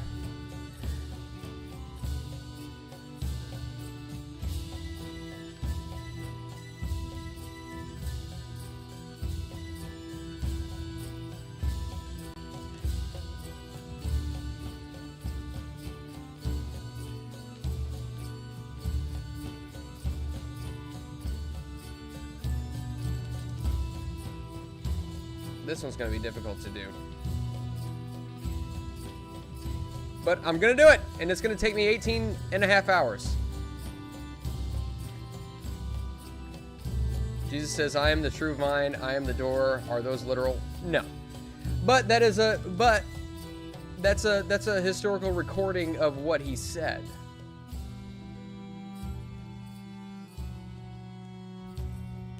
It's just like, you know, people will take the story of Adam and Eve to be literal, and whether you think it's literal or not, it also goes on to say in Genesis it talks about other people, because Cain ended up getting married to somebody else. So it's like it's not that Adam and Eve were the only people on Earth.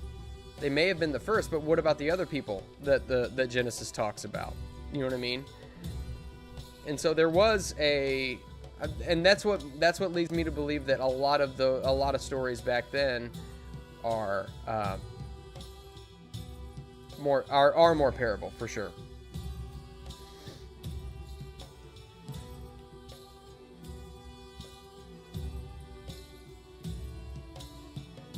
Most Protestants don't believe "this is my body" is literal. Well, yeah. Cain married his sisters. Then why doesn't Genesis talk about his sisters?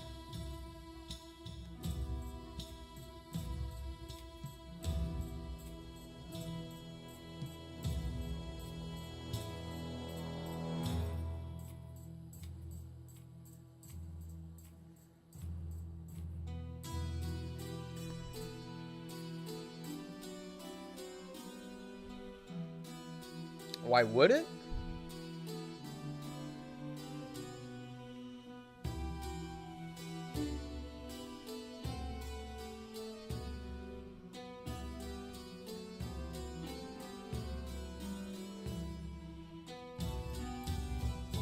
You know, I don't have a good answer for that, Dave. Falafel. I'm looking to professionally GM as a hobby. You as a map maker, what do you think maps should look like? I'm trying to search the whole internet about this, and it's really hard to find out. So, I guess my question to you, Falafel, what do you think maps should look like? Honestly, I don't think maps really have to look like anything, you know? Because when I first started playing Dungeons and Dragons, and even still in the in-person game that I'm a part of, a lot of the maps are markers on a little pad that gets spread out across the table. I don't think it necessarily has to look like anything. Like if you go on the channel on the Fear of Ages Past show, a lot of fights that took place were on kind of just like a universal map that didn't necessarily have to resemble. So I don't really think that that the battle maps have to look like anything, but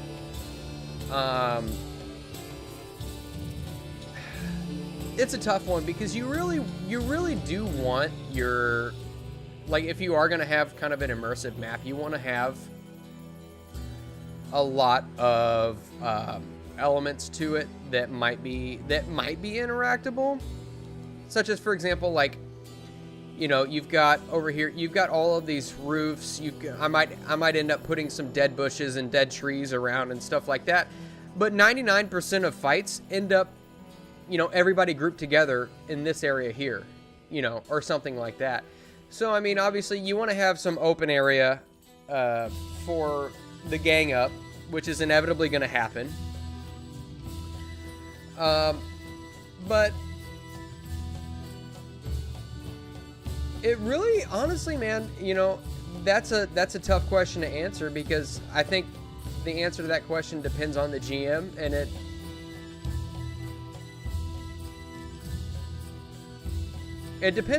also depends on the expectation that you set for your players, if that makes sense.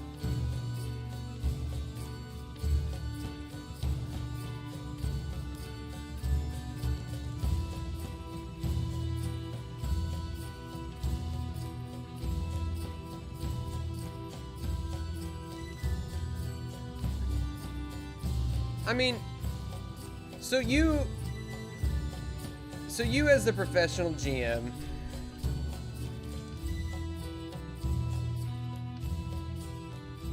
and it also depends on what kind, like, are you looking to do like fantasy battle simulation, like Pathfinder or Dungeons and Dragons, or are you looking for something a little bit more like thematic? Because in my opinion, it might seem antithetical to the terminology used, but games that are a little bit more thematic, you can use a little bit more theater of the mind. Like Call of Cthulhu, Call of Cthulhu is a very thematic game, and as such, a lot of fights don't necessarily have to take place on a map, because a lot of it's built. The system itself is built for a more theater of the mind type game. Dresden Files didn't use maps. Yeah, theater of the mind, in my experience, is unavoidable. Yeah, I mean, I think you're right.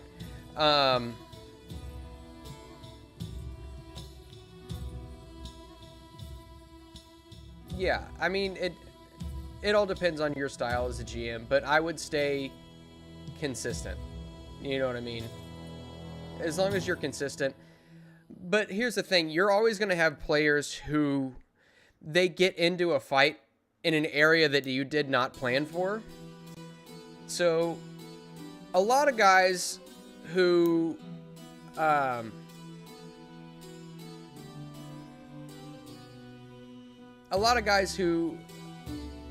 have like a higher priced games, they'll have a map for just about any situation, but what I wouldn't do is go too terribly in depth in describing the surroundings.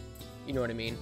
That way, if they do get into a fight in a given place, you have a little bit of room for interpretation to throw just a random map you've got up on the screen, or however you're playing it. I assume professional GM, you're going to be doing it probably through Foundry or through Roll20 or through Fantasy Grounds or whatever software you're using.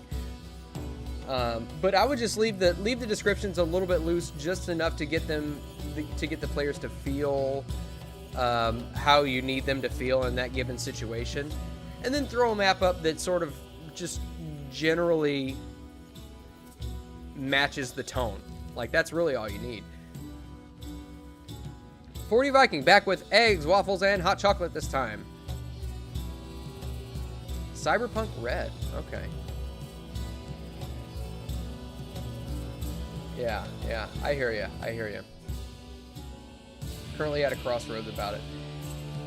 It's tough, man. You know, I've used, in my games, and I'm not a quote-unquote professional paid GM. I just do stuff on the internet. But, you know, I've used pre-made ones. I've used ones that I've made. You know, it just all depends. Oh, hey Tabitha, how's it going? You have a new guy-girl question for me to gain my insight next time it's quote-unquote golf night. Okay. Well, hey, guys, give me just 1 second. I'll be right back, all right? Share stream.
Hello, chat.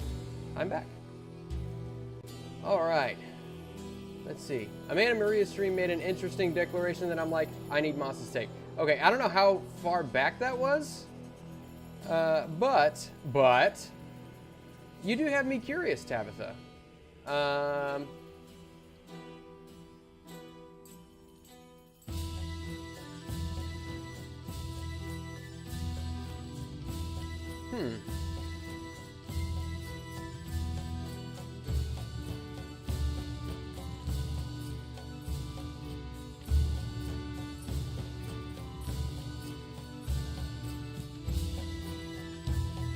Yeah, I don't know.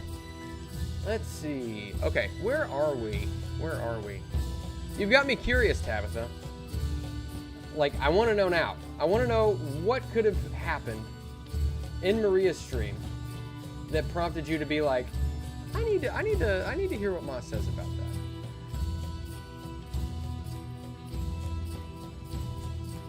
Always good to stay. I see how it is. I see how it is. Okay.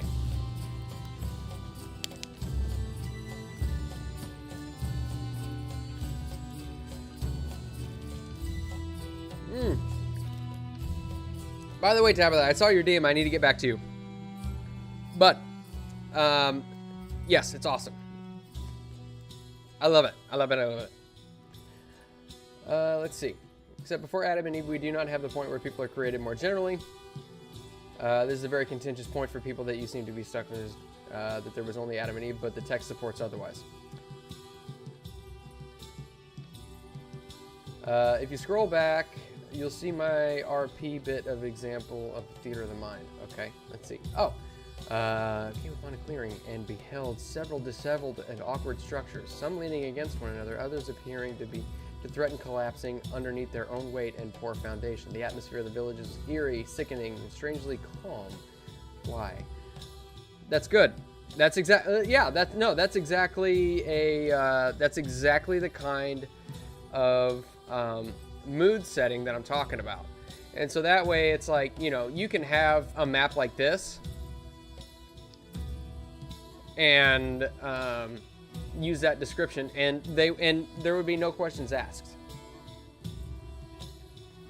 A statement was made that women aren't good at romance. The declaration was, men give romance, women absorb romance. Thoughts? I would generally agree with that. Later, Huck.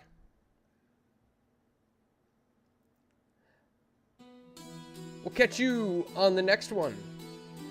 I think there's a lot of nuance in that statement, Tabitha. I think that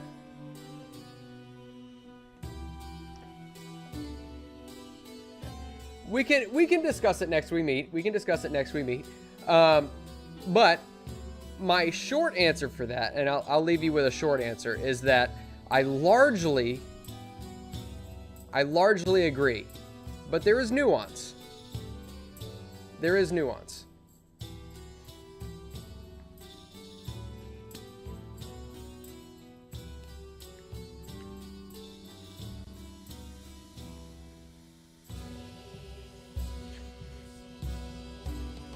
Not everyone is automatically good at romance. Sex doesn't matter. I mean, you're right. Yeah, absolutely.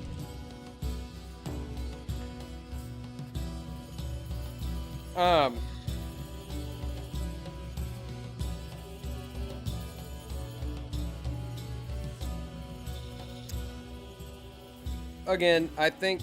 Oh, man. I know I said I was going to mull it over and we talk about it in the next stream.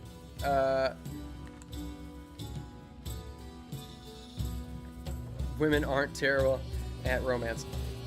I mean, obviously, it's like we were talking about last time, you know? Last time we played golf. It's like, you know, there are overlaps. But I think that, and speaking in averages again, right? It remains true that women are typically the ones who are expectant to receive romantic gestures.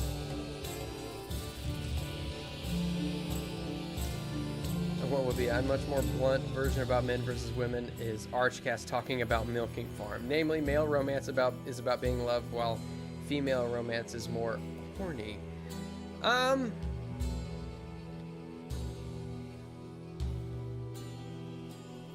Well, so that book is that's like a completely different aspect of the situation, right? Because if we're going to be talking about erotic stuff, then romance is involved in that for women. It's not for men. And that's what that milking thing is. It's that milking thing is erotic literature. Men don't really have erotic literature because men don't need romance to be a part. They don't need men don't need a narrative to be blended in with it in order to be stimulated, so to speak. You know, to try and keep it, as PG-13 as possible.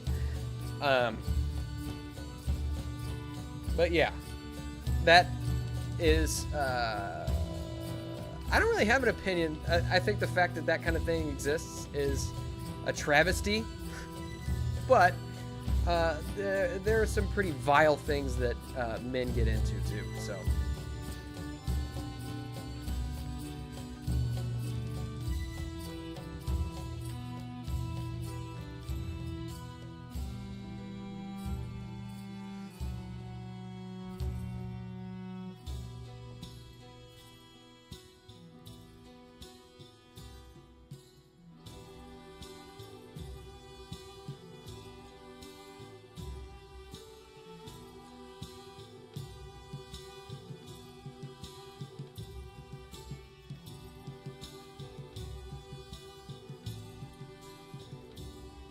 Men are image-oriented and women are story-oriented for attraction. Yeah. I mean, that's... Okay, you're out as you want to hear your thoughts on the next Thruples Golf Therapy. Fair enough.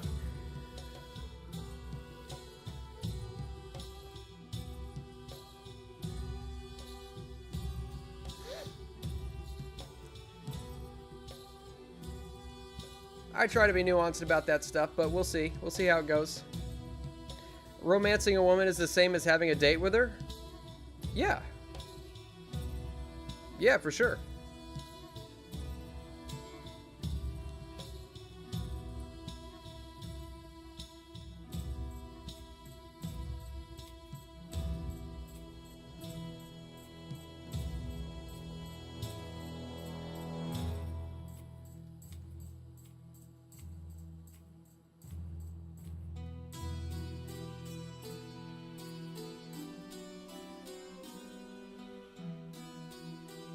They desire the place of their husband. Eve was always subordinate to Adam.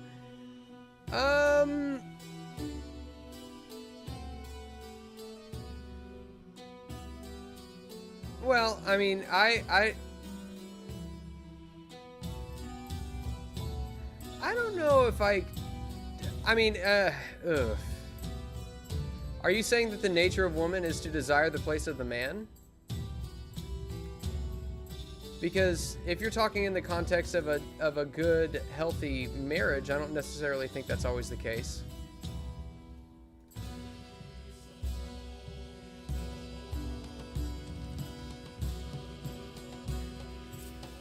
I think that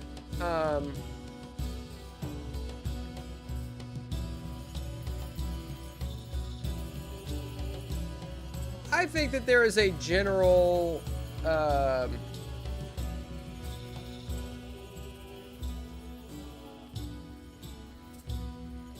I think that there's a general want for power.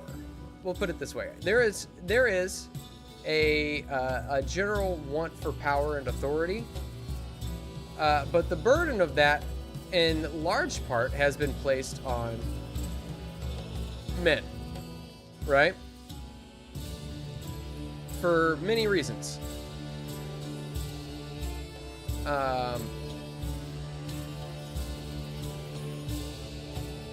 And so I think,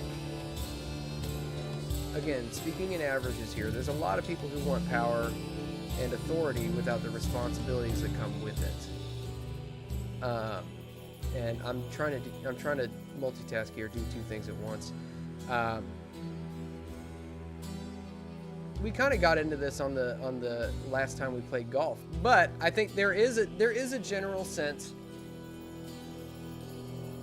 of especially modern feminism and elements of previous feminism, because if you look at the suffragettes, they were a very, very small minority of women. Most women didn't want the right to vote because it came with responsibilities.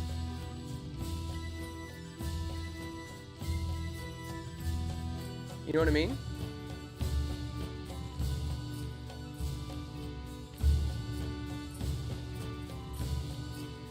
Like, let's see. I'm trying to get all my thoughts together at the same time. I'm so great at articulating myself, guys.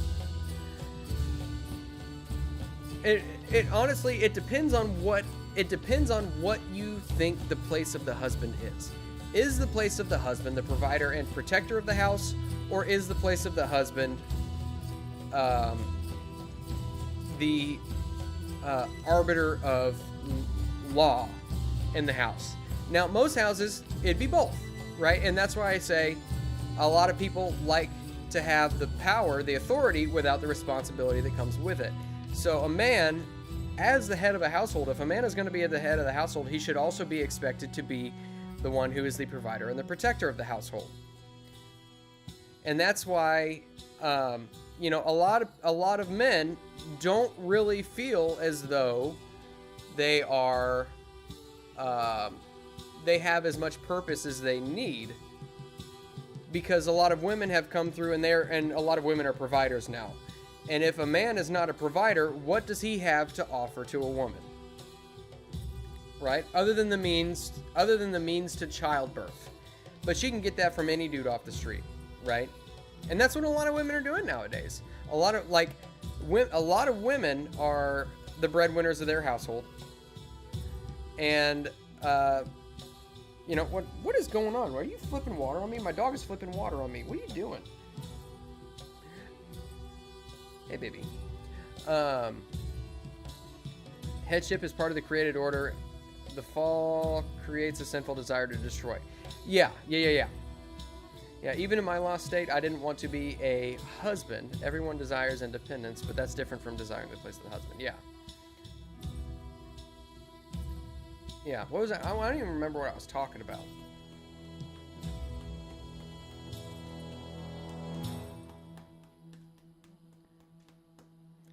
I see Dave's message pop up in the chat box, but I can't. It's so small on my screen. I have your desire for independence is a desire for headship. If you don't desire independence and to live a life, wait.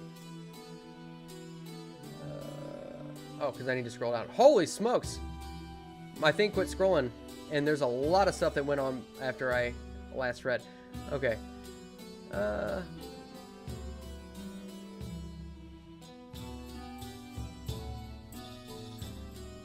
It's a little strange that you're telling me I'm wrong about my own desires. I haven't, yeah. Your desire for independence is a desire for headship. If you don't desire independence and to live a life of servitude. If you don't desire independence, I'm not really sure what you're saying. Maybe it's a punctuation thing. And look, I will tell you this much. I work with somebody who is, she is not the breadwinner of the household. Her husband makes very good money, and they have a very comfortable life.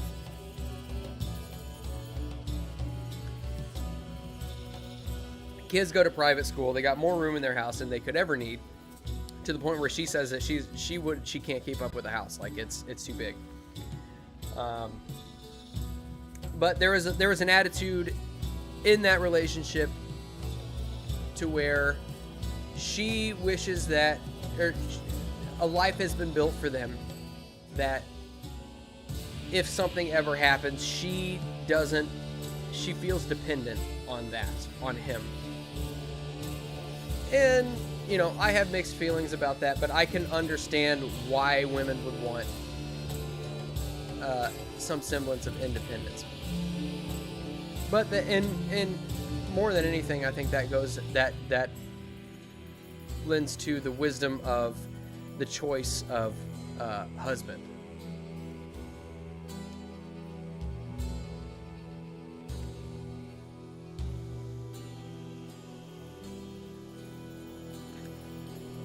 Later, Paul.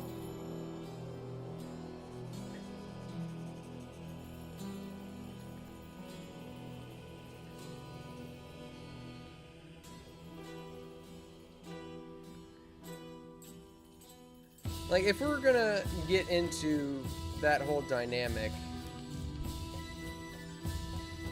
like, I don't believe that, and I would agree with Tabitha on this point, is in that, you know, the wife is, yes, is submissive to the man, but that can have many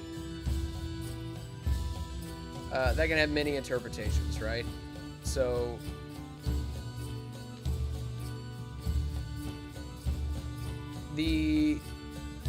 because a man is submissive to a woman's needs, right?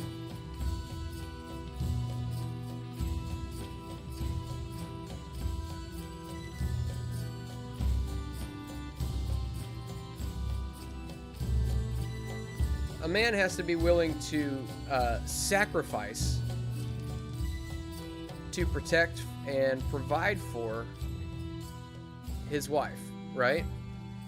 And in a way that is submissive, in a way.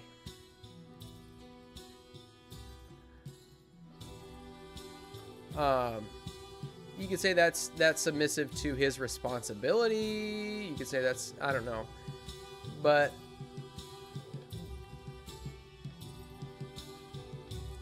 it's not a black and white issue. I'm not married, so I can't really speak too terribly much to it. Oh man, why is that all screwy? There we go. We're just gonna do this. We're gonna do this. Let's see. Let's go back here and grab another one of these bad boys.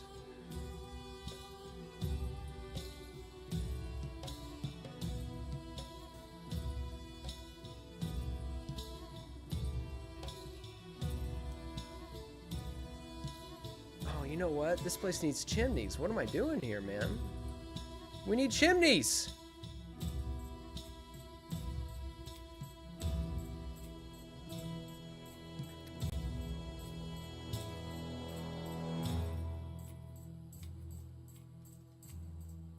Had to break out the propane little buddy heater. Yeah, it's getting a little chilly in my house. I might need to turn the heat up a little bit.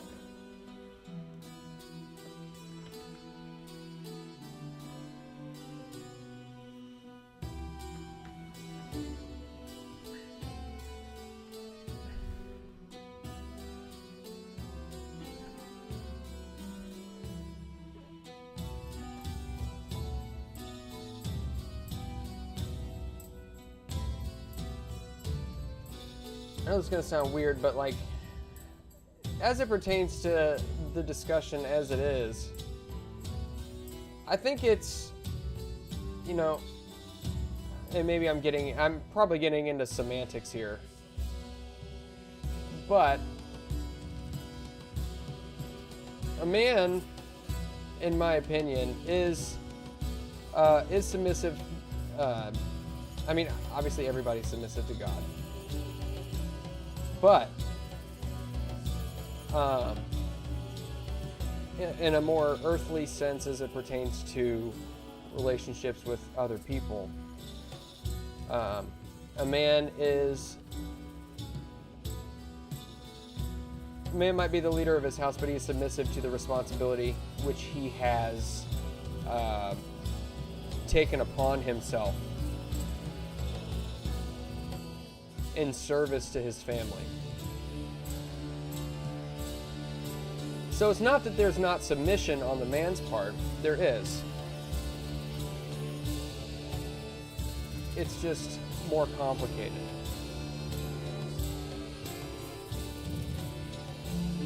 And keep in mind, I am trying to articulate this while also align these roofs, which is one of the most difficult things I've ever done in my entire life. I've had a hard life, guys.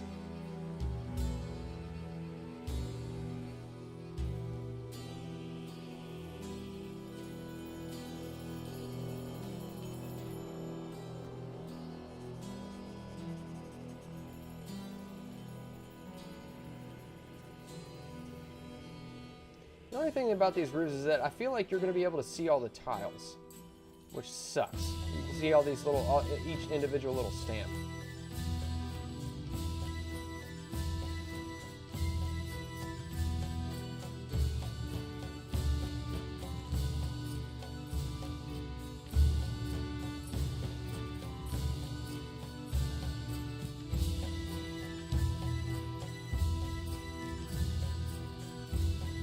Isn't meant to sound like a man isn't as good as a woman. It's just a fact. All a man is meant...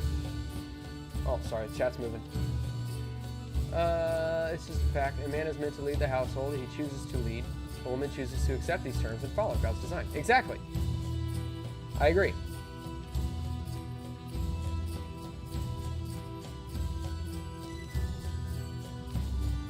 So is free will the fall of man or the deception of Satan? Free will is a gift from God. Yeah. I mean, because Adam and Eve. Well, yeah, Adam and Eve had free will to take from the tree of life, or the tree of good, knowledge of good and evil. But, that just because you have free will doesn't mean there aren't rules. You can choose to break those rules or not.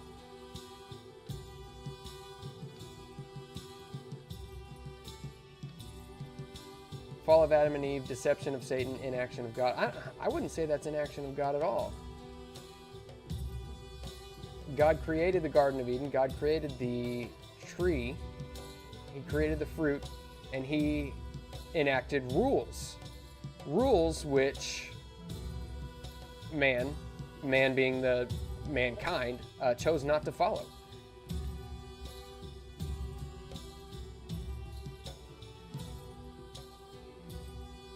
Is this a common nerd stream?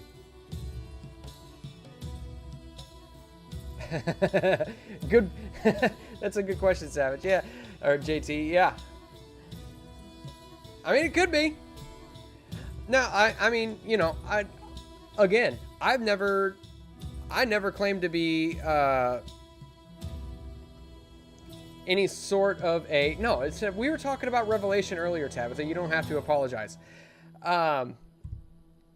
This just happened to evolve into a very biblically oriented stream.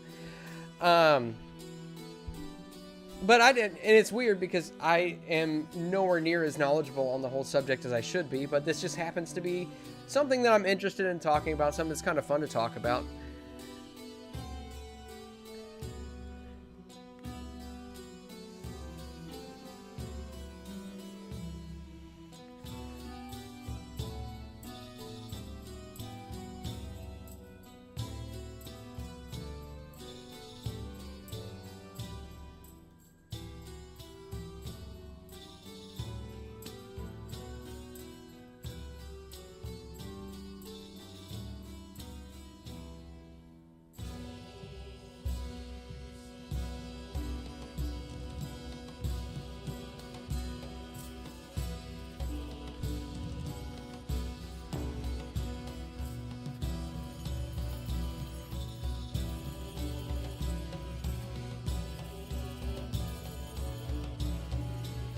Yeah, and I can't even remember what got us onto that topic, because I was like, what did I say?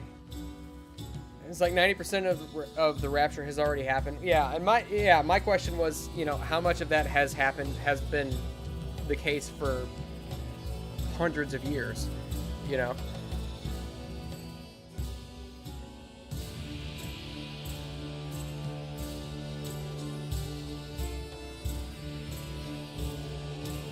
God bless anyone that can find a good woman in this day and age, and God bless you, and hold on to one if you can find one. Sadly, I have no such luck. Well, that's a lot of men nowadays, man. I'm telling you, myself included.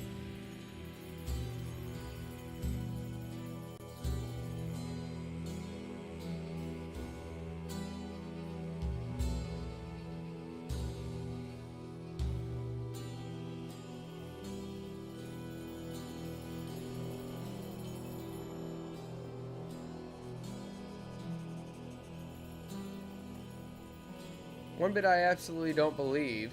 The idea that free will is non-existent if you're atheist. Those that adopt the whole determinism thing is way more closely aligned with fate. I don't know. That gets into a whole big, deep...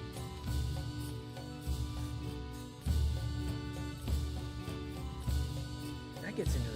That's gets into a lot of philosophical aspects, because,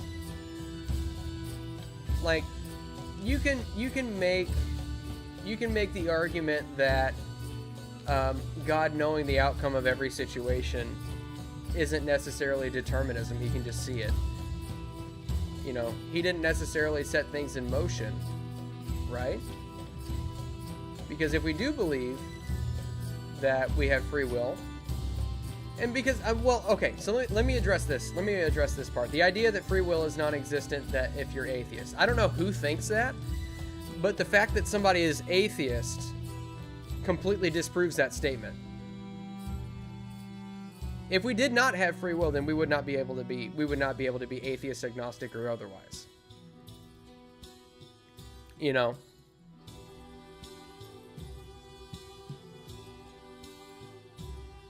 Yeah, the slave woman and the free woman Galatians is great. Not double predestination, but predestination. The will is bound. My view, you don't need religion. You don't need a religion to have free will, but adopting determinism suggests that no one is responsible for anything good or bad. No, I agree with you.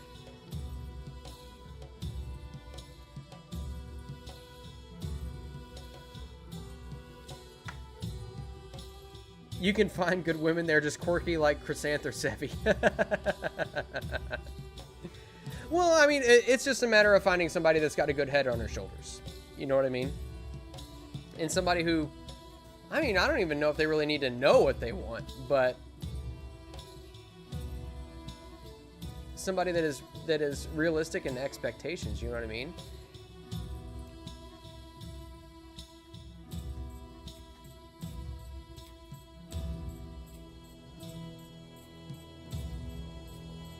Who said I was good? Chrysanth, you give yourself too little credit.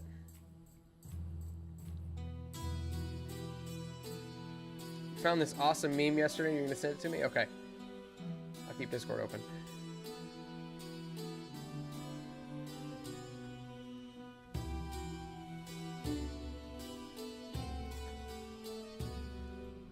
Preach, Mossy. I love that I'm Mossy Doodle now.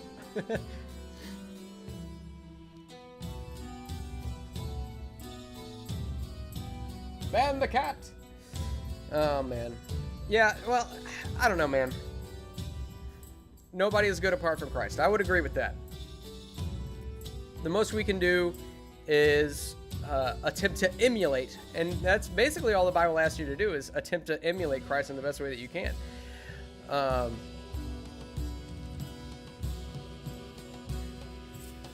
It's sad. I probably understand religion and the idea of faith better than atheists that never started the religion. I'm atheist, but still grasp it all. I mean, you know,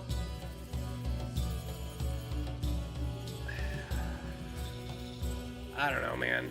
Like, the whole thing is, no, I'm, like, I can't do two things at the same time, Dave. I can't get the roofs lined up, and I can't talk at the same time.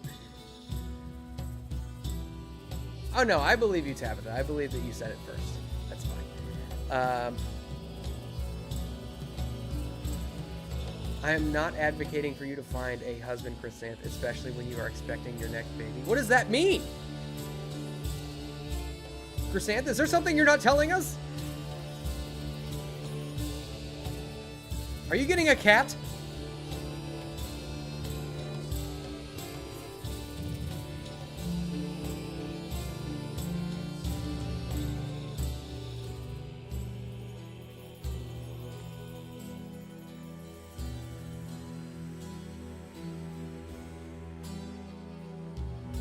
Oh, that's right. Yes. That's right. She's getting the werewolf. The werewolf cat. People call them fur babies. I don't say that I advocate for calling a dog or a cat a fur baby, but people do it. It is weird when people anthropomorphize animals in such a way, but, you know.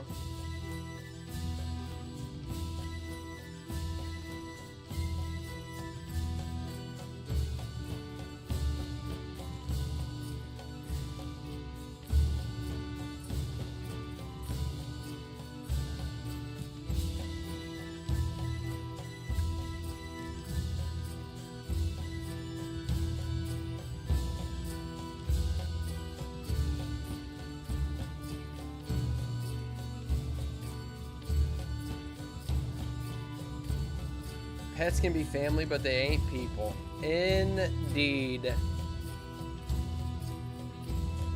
That's why I've got a lot of beef in my freezer right now from a cow named Bully.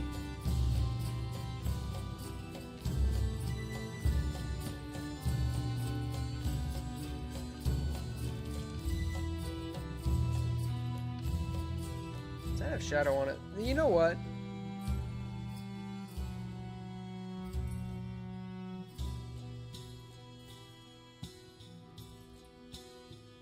Yeah, there we go.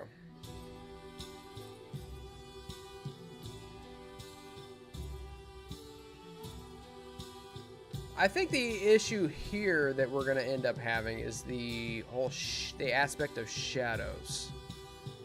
So if we can get it to where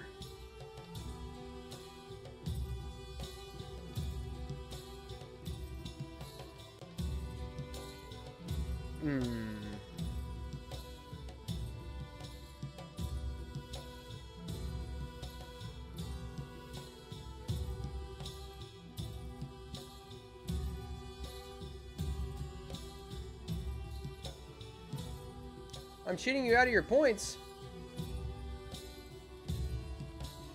Oh, are you guys redeeming the points thing? Why is it? It used to show up in.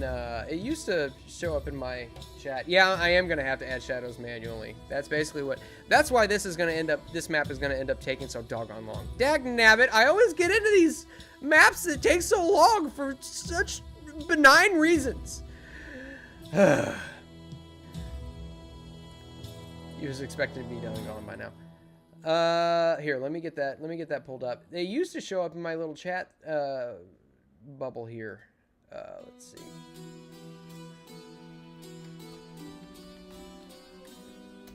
And now they don't. It's like Kick never wants to make up its mind on what it wants to show me.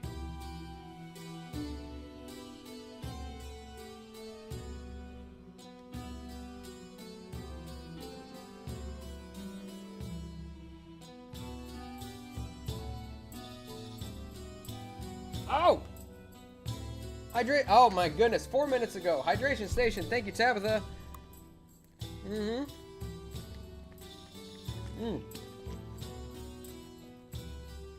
And, let's see. Fantastic Sarcastic redeemed a pup check. Hey, baby. Come here. Oh, come here. She's so nervous. Come here, babe. Come here. Come here. Oh, she just hopped right up here. Hi, babe. Oh, we got another one up here who's jealous. Where is your butt wet? There's another one. Hi, baby. Here, you come up here. Oh, yeah. Hello, baby. Yes. Oh, you smell so good. You smell so good. I got your hair in my mouth.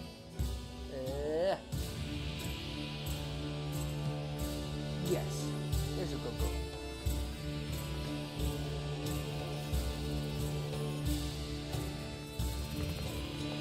You're a good girl. You're a good girl. All right.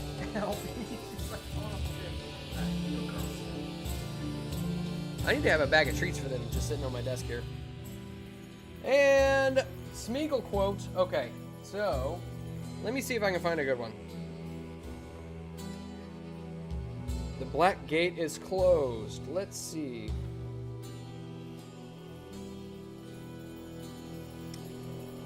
See, this is where he's thinking. Dave, let me know. Why is your butt wet? A common parent question. Yes. Let's see.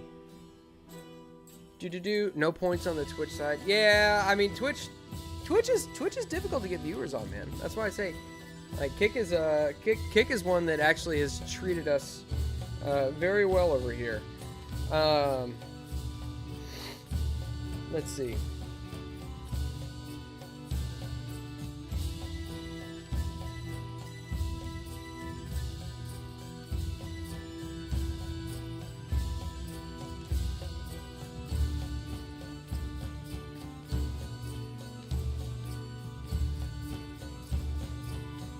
Okay, here's a good one. This is the section where it talks about conies and taters. No, Smeagol is not pleased, and Smeagol doesn't like smelly leaves. He doesn't eat grasses or roots, no, precious, no. Naturally starving or very sick, poor Smeagol.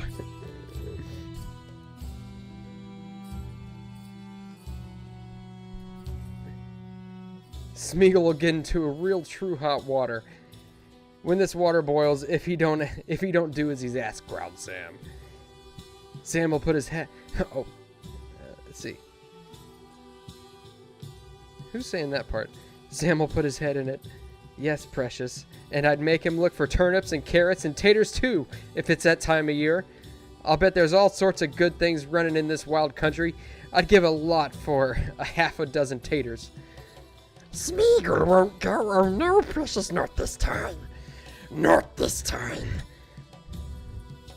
He's frightened and he's very tired. Let's hope it's not nice. No, not nice at all. Smeagol won't grub for roots and carrots and taters. What's taters, precious? What's taters, eh?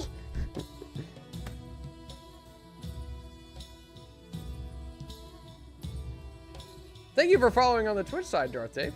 Appreciate it. That is a good Smeagol. Have you not heard my Smeagol impression yet, Chrysanth?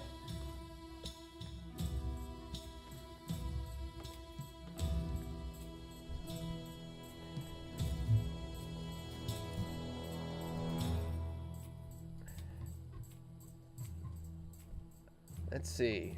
Hypothetical. God has chosen you to take the position of a lesser god. You can govern 3 things only. What do you govern and why? I don't want that kind of responsibility. Oh man,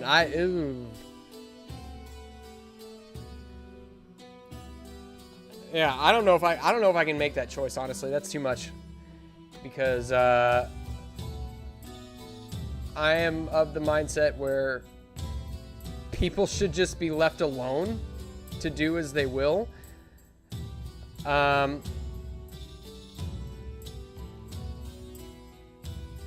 Let me think. Okay, so what are some things that annoy me? What are some things that really annoy me?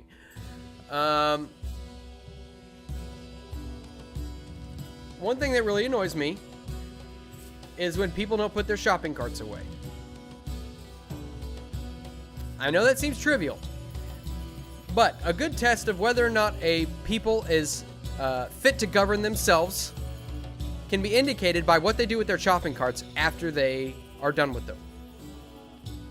It really annoys me. It really annoys me when people just leave the shopping cart just out in the middle of the parking lot or in a parking space, God forbid.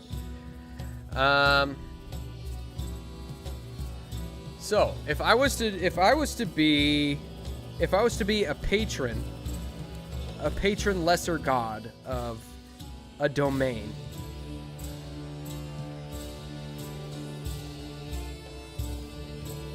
responsibility, goodwill,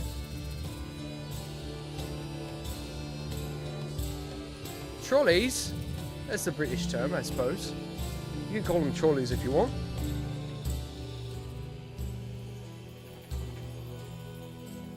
Just choose intercourse in both men and women will praise your name.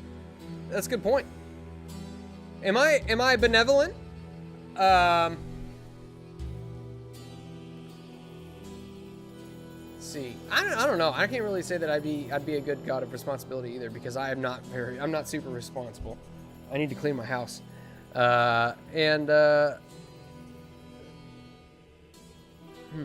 but Goodwill's a one is one.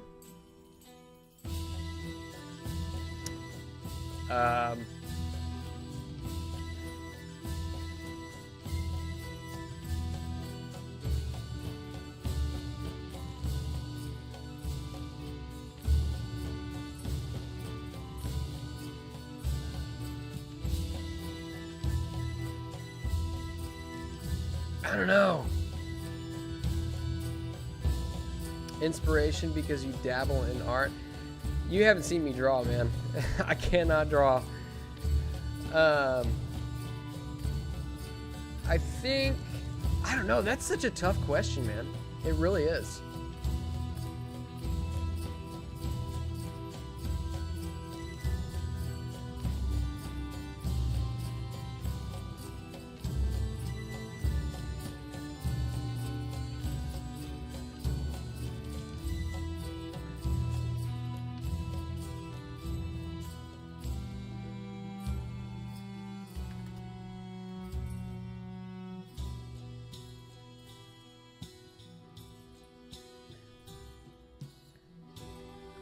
I don't know how Chrysanth juggles so many chats.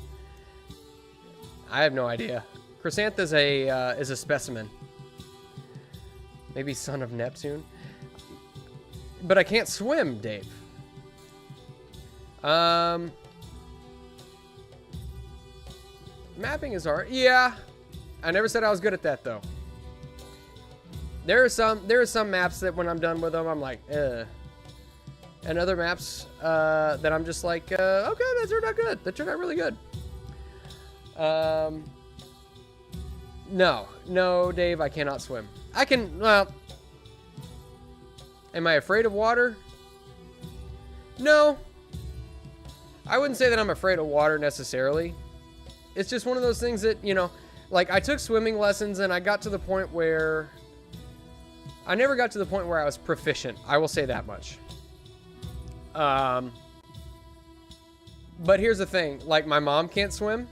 And so as a child, we never went to the pool. We never went to the river. Like we lived on the river and we never went down and, we didn't live on the river, but you know, we lived probably a quarter mile away from it.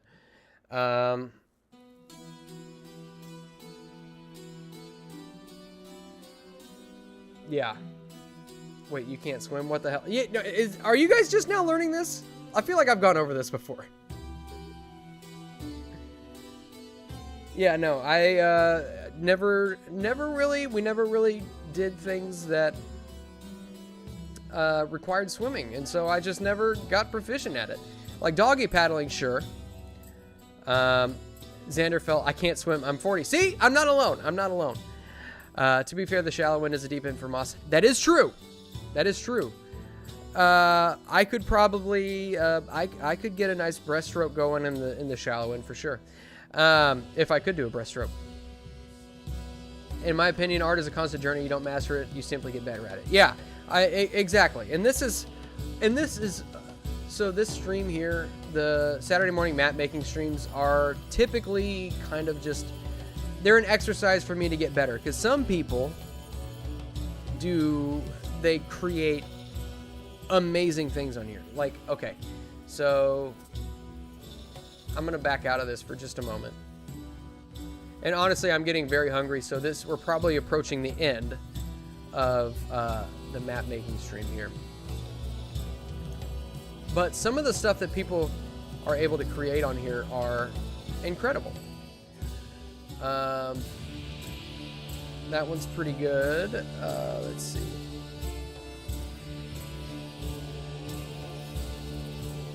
Like, this is pretty good.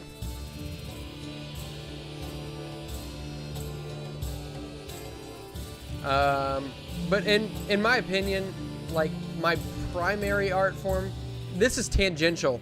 Like, the whole map making thing is tangential to my primary quote-unquote art form, if you consider it an art form, which is running TTRPGs and trying to tell stories through that medium. And granted, you know, pretty much everything that I've run up to this point has been pre-made modules. At least everything that I've run on stream has been pre-made modules, but people create their own stories within and throughout those. And I mean, you can see that in Fear of Ages Past and Goblin Slayer. Their Goblin Slayer campaign on the YouTube channel is also indicative of that. Even though JJ runs that one, that one is actually that's all him. Other than the system, obviously, but that's all him. And then the upcoming Electric State campaign that I'm going to be running is going to be definitely shorter than the other one that I ran in the One Ring, the Fear of Ages Past. But that one's going to be outside of the setting. The narrative is written by myself. So we'll see how that goes. So where am I going to church tomorrow? I go to a church called Freshwater. It's one of those modern churches, but you know, with the I'm not a super big fan of the way modern churches, modern contemporary non-denominational churches do the whole worship thing with the whole band and stuff like that. But I think the pastor there is very strong. He's a very good pastor. So that's typically where I go.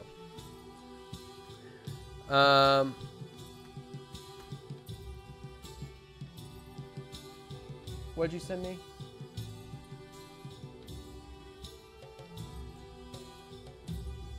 Oh no! Hold on. I'm sharing my screen. That opened in the wrong browser. Here. I'll look at that later, JT. Oh, thank you, JT. Yes, the Smeagol is my pride and joy as far as impressions that I can do. Let's see. I can't swim. Freshwater, non-denominational. Got it. Yeah. I did go to a Catholic church. I need a Cthulhu Smeagol voice. I'm sure I'll find one. There's this. This campaign for Masks of Nyarlathotep is bigger and probably going to be longer. Camera on the whole time. Catch what? What did I catch? So far, responsibility and goodwill. Oh, so far you could have agents on Earth that represent your will, trying to help others be more responsible and good-natured. Yeah, I mean that's basic. Yeah, so basically I would be Santa Claus.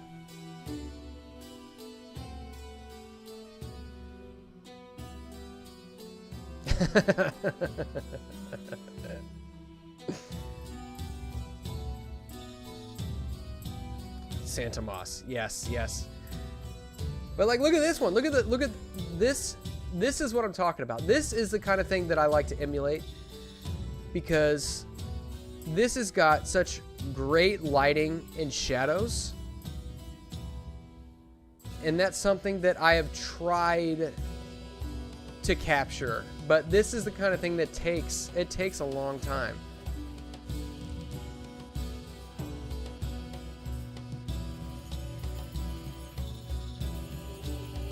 And I got to give these guys credit. Who Timo, by Timo 4 days ago. Look at the shadow work on this one, the lighting here. I mean, it's very, very good. Very good. And that's where I would consider it to be artwork. And that's something I've tried to emulate on other maps that I've done. Like what's a...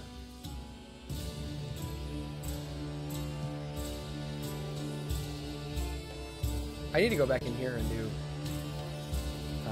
the lighting on this one. But just, basic things like this one. It's not, I assume that this one's more, and I haven't done, but this one's going to be lit on the inside. But, just little, I like playing with light a lot, but I am far from mastering it. And I think that is definitely a staple of having a very immersive set piece is lighting. Because if you look at video games nowadays, and I think I was talking to Frost about this at one point. Frost was basically saying that, like, you know, a lot of the processing power, because if you look at games, textures have not improved a lot over the past couple of generations of video games. But the lighting and like the volumetric stuff has taken large strides forward, and that's what takes a lot of the processing power in modern video games. Even Caleb could swim. You know what? I don't doubt it. I've got dog hair all over me thanks to the pup check.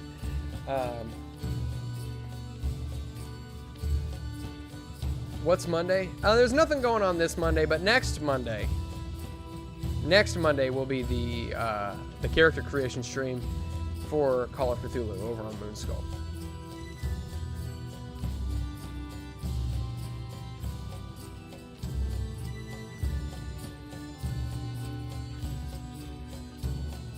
But yeah, like this one, I messed with lighting a little bit. Oh shoot, I did not mean to open it all the way up. Guessing you haven't seen FF7R. I'm not sure what that is.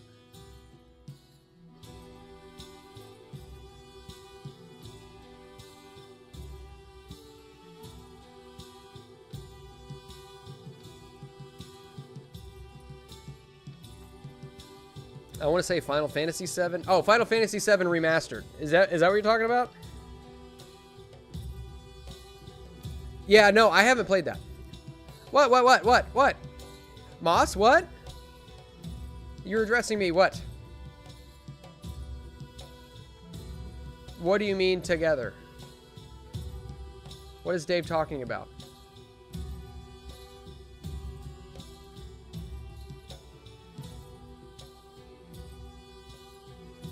What do you say? Oh, yeah.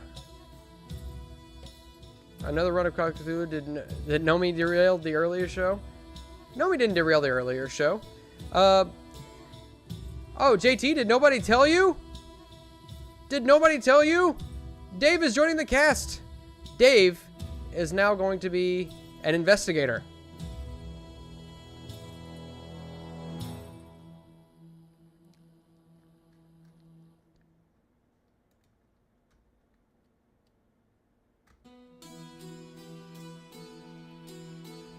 Oh, which means I guess we need to add Dave to the Discord server. I'll make sure I get a root eye on that. I'll have him add him. Well, yeah, Final Fantasy VII Rebirth is a serious graphical leap from the last one. But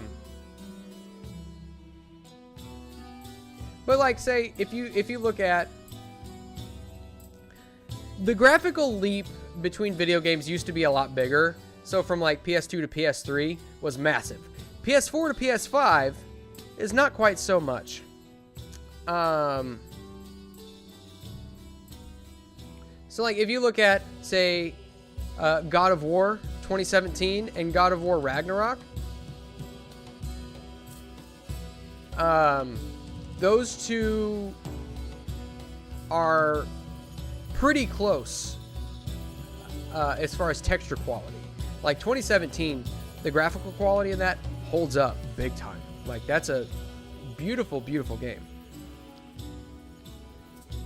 Expedition 33, yeah. Like, you know, there's examples you can make, but I mean, I don't think anybody would really disagree that in the last 7-8 years, graphical quality has made the same strides as graphical quality from, say, 2005 to 2015. You know, that was leaps and bounds. Did we lose someone? No. We've got you, we've got Dave, we've got Frost, we've got Nomi, and we've got Shark. And that's it, I think. Am I missing somebody? Yeah, JT, Dave, Nomi, Shark, Frost. Yeah. Am I a PS guy, Xbox guy, or Nintendo guy?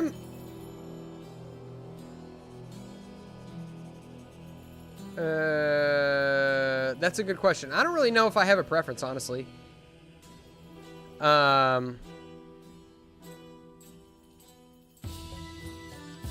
Oh, well, yeah, when you put it that way, Xanderfell, yeah, I mean, you're right. You know, over the past, you know, a few decades ago, yeah, 100%. I'm just talking about, you know, in the last couple of generations is what I'm saying. Like, that's the context in which I'm saying.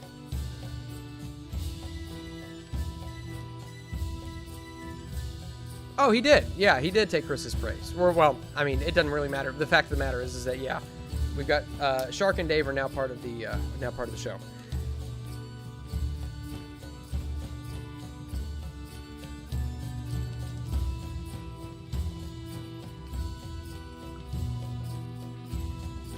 Yeah, I'm excited to play with Dave.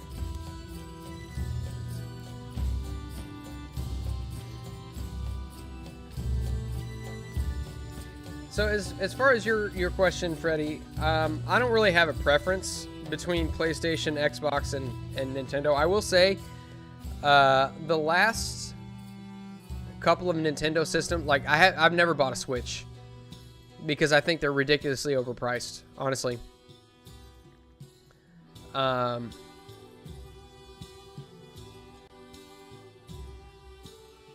But you know, they've all got qualities that I think are good.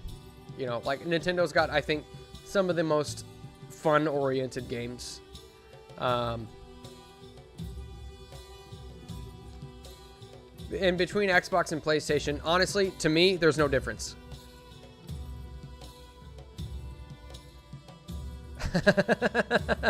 Me too, jumps off building.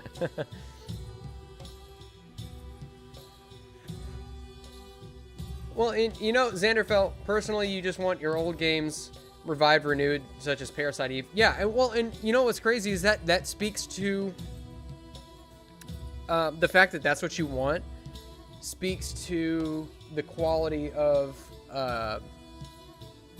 game production nowadays. Like, because in my opinion, you know, Expedition 33 was probably the most original new game that we've had in the past several years.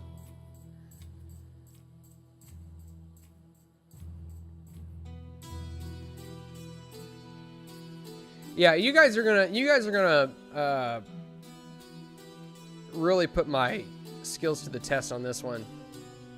JT, you were very tough to keep track of sometimes during the last campaign, so I imagine this one, being bigger and more complex, is going to be even better.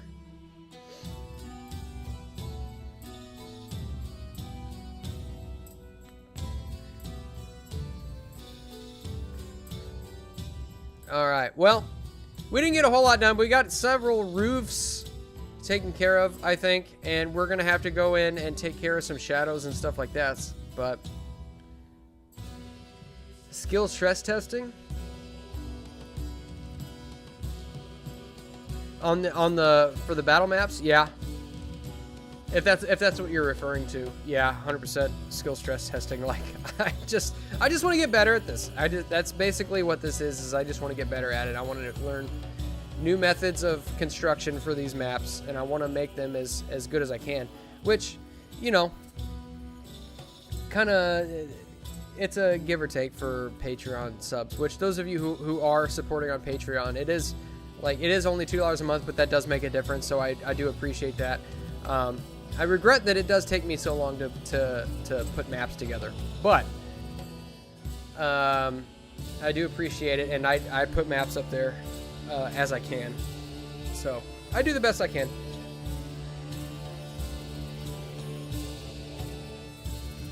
But anywho, I think your boy is getting very hungry, and by your boy I mean me. YouTube ate your chat. Oh yeah, it did eat your chat. What's going on? It says tough. But with that, I will. I think I'm gonna call it here, ladies and gentlemen. So, announcement time. Yeah, Masks of Nyarlathotep over on Moonskull. Go and check that out. Character creation comes in roaring in down the street on Monday. What Monday is that? It's not this coming Monday, but the following one. I guess the 17th, I think, with the premiere of the show happening in December. Otherwise, check out Goblin Slayer. That premieres on Mondays on Tales from the Dragon's Tavern YouTube. We're going to start filming the Electric State campaign later on this month. And then I've also got Nova Beast over on Avenue Studios YouTube channel. So go and check that out as well.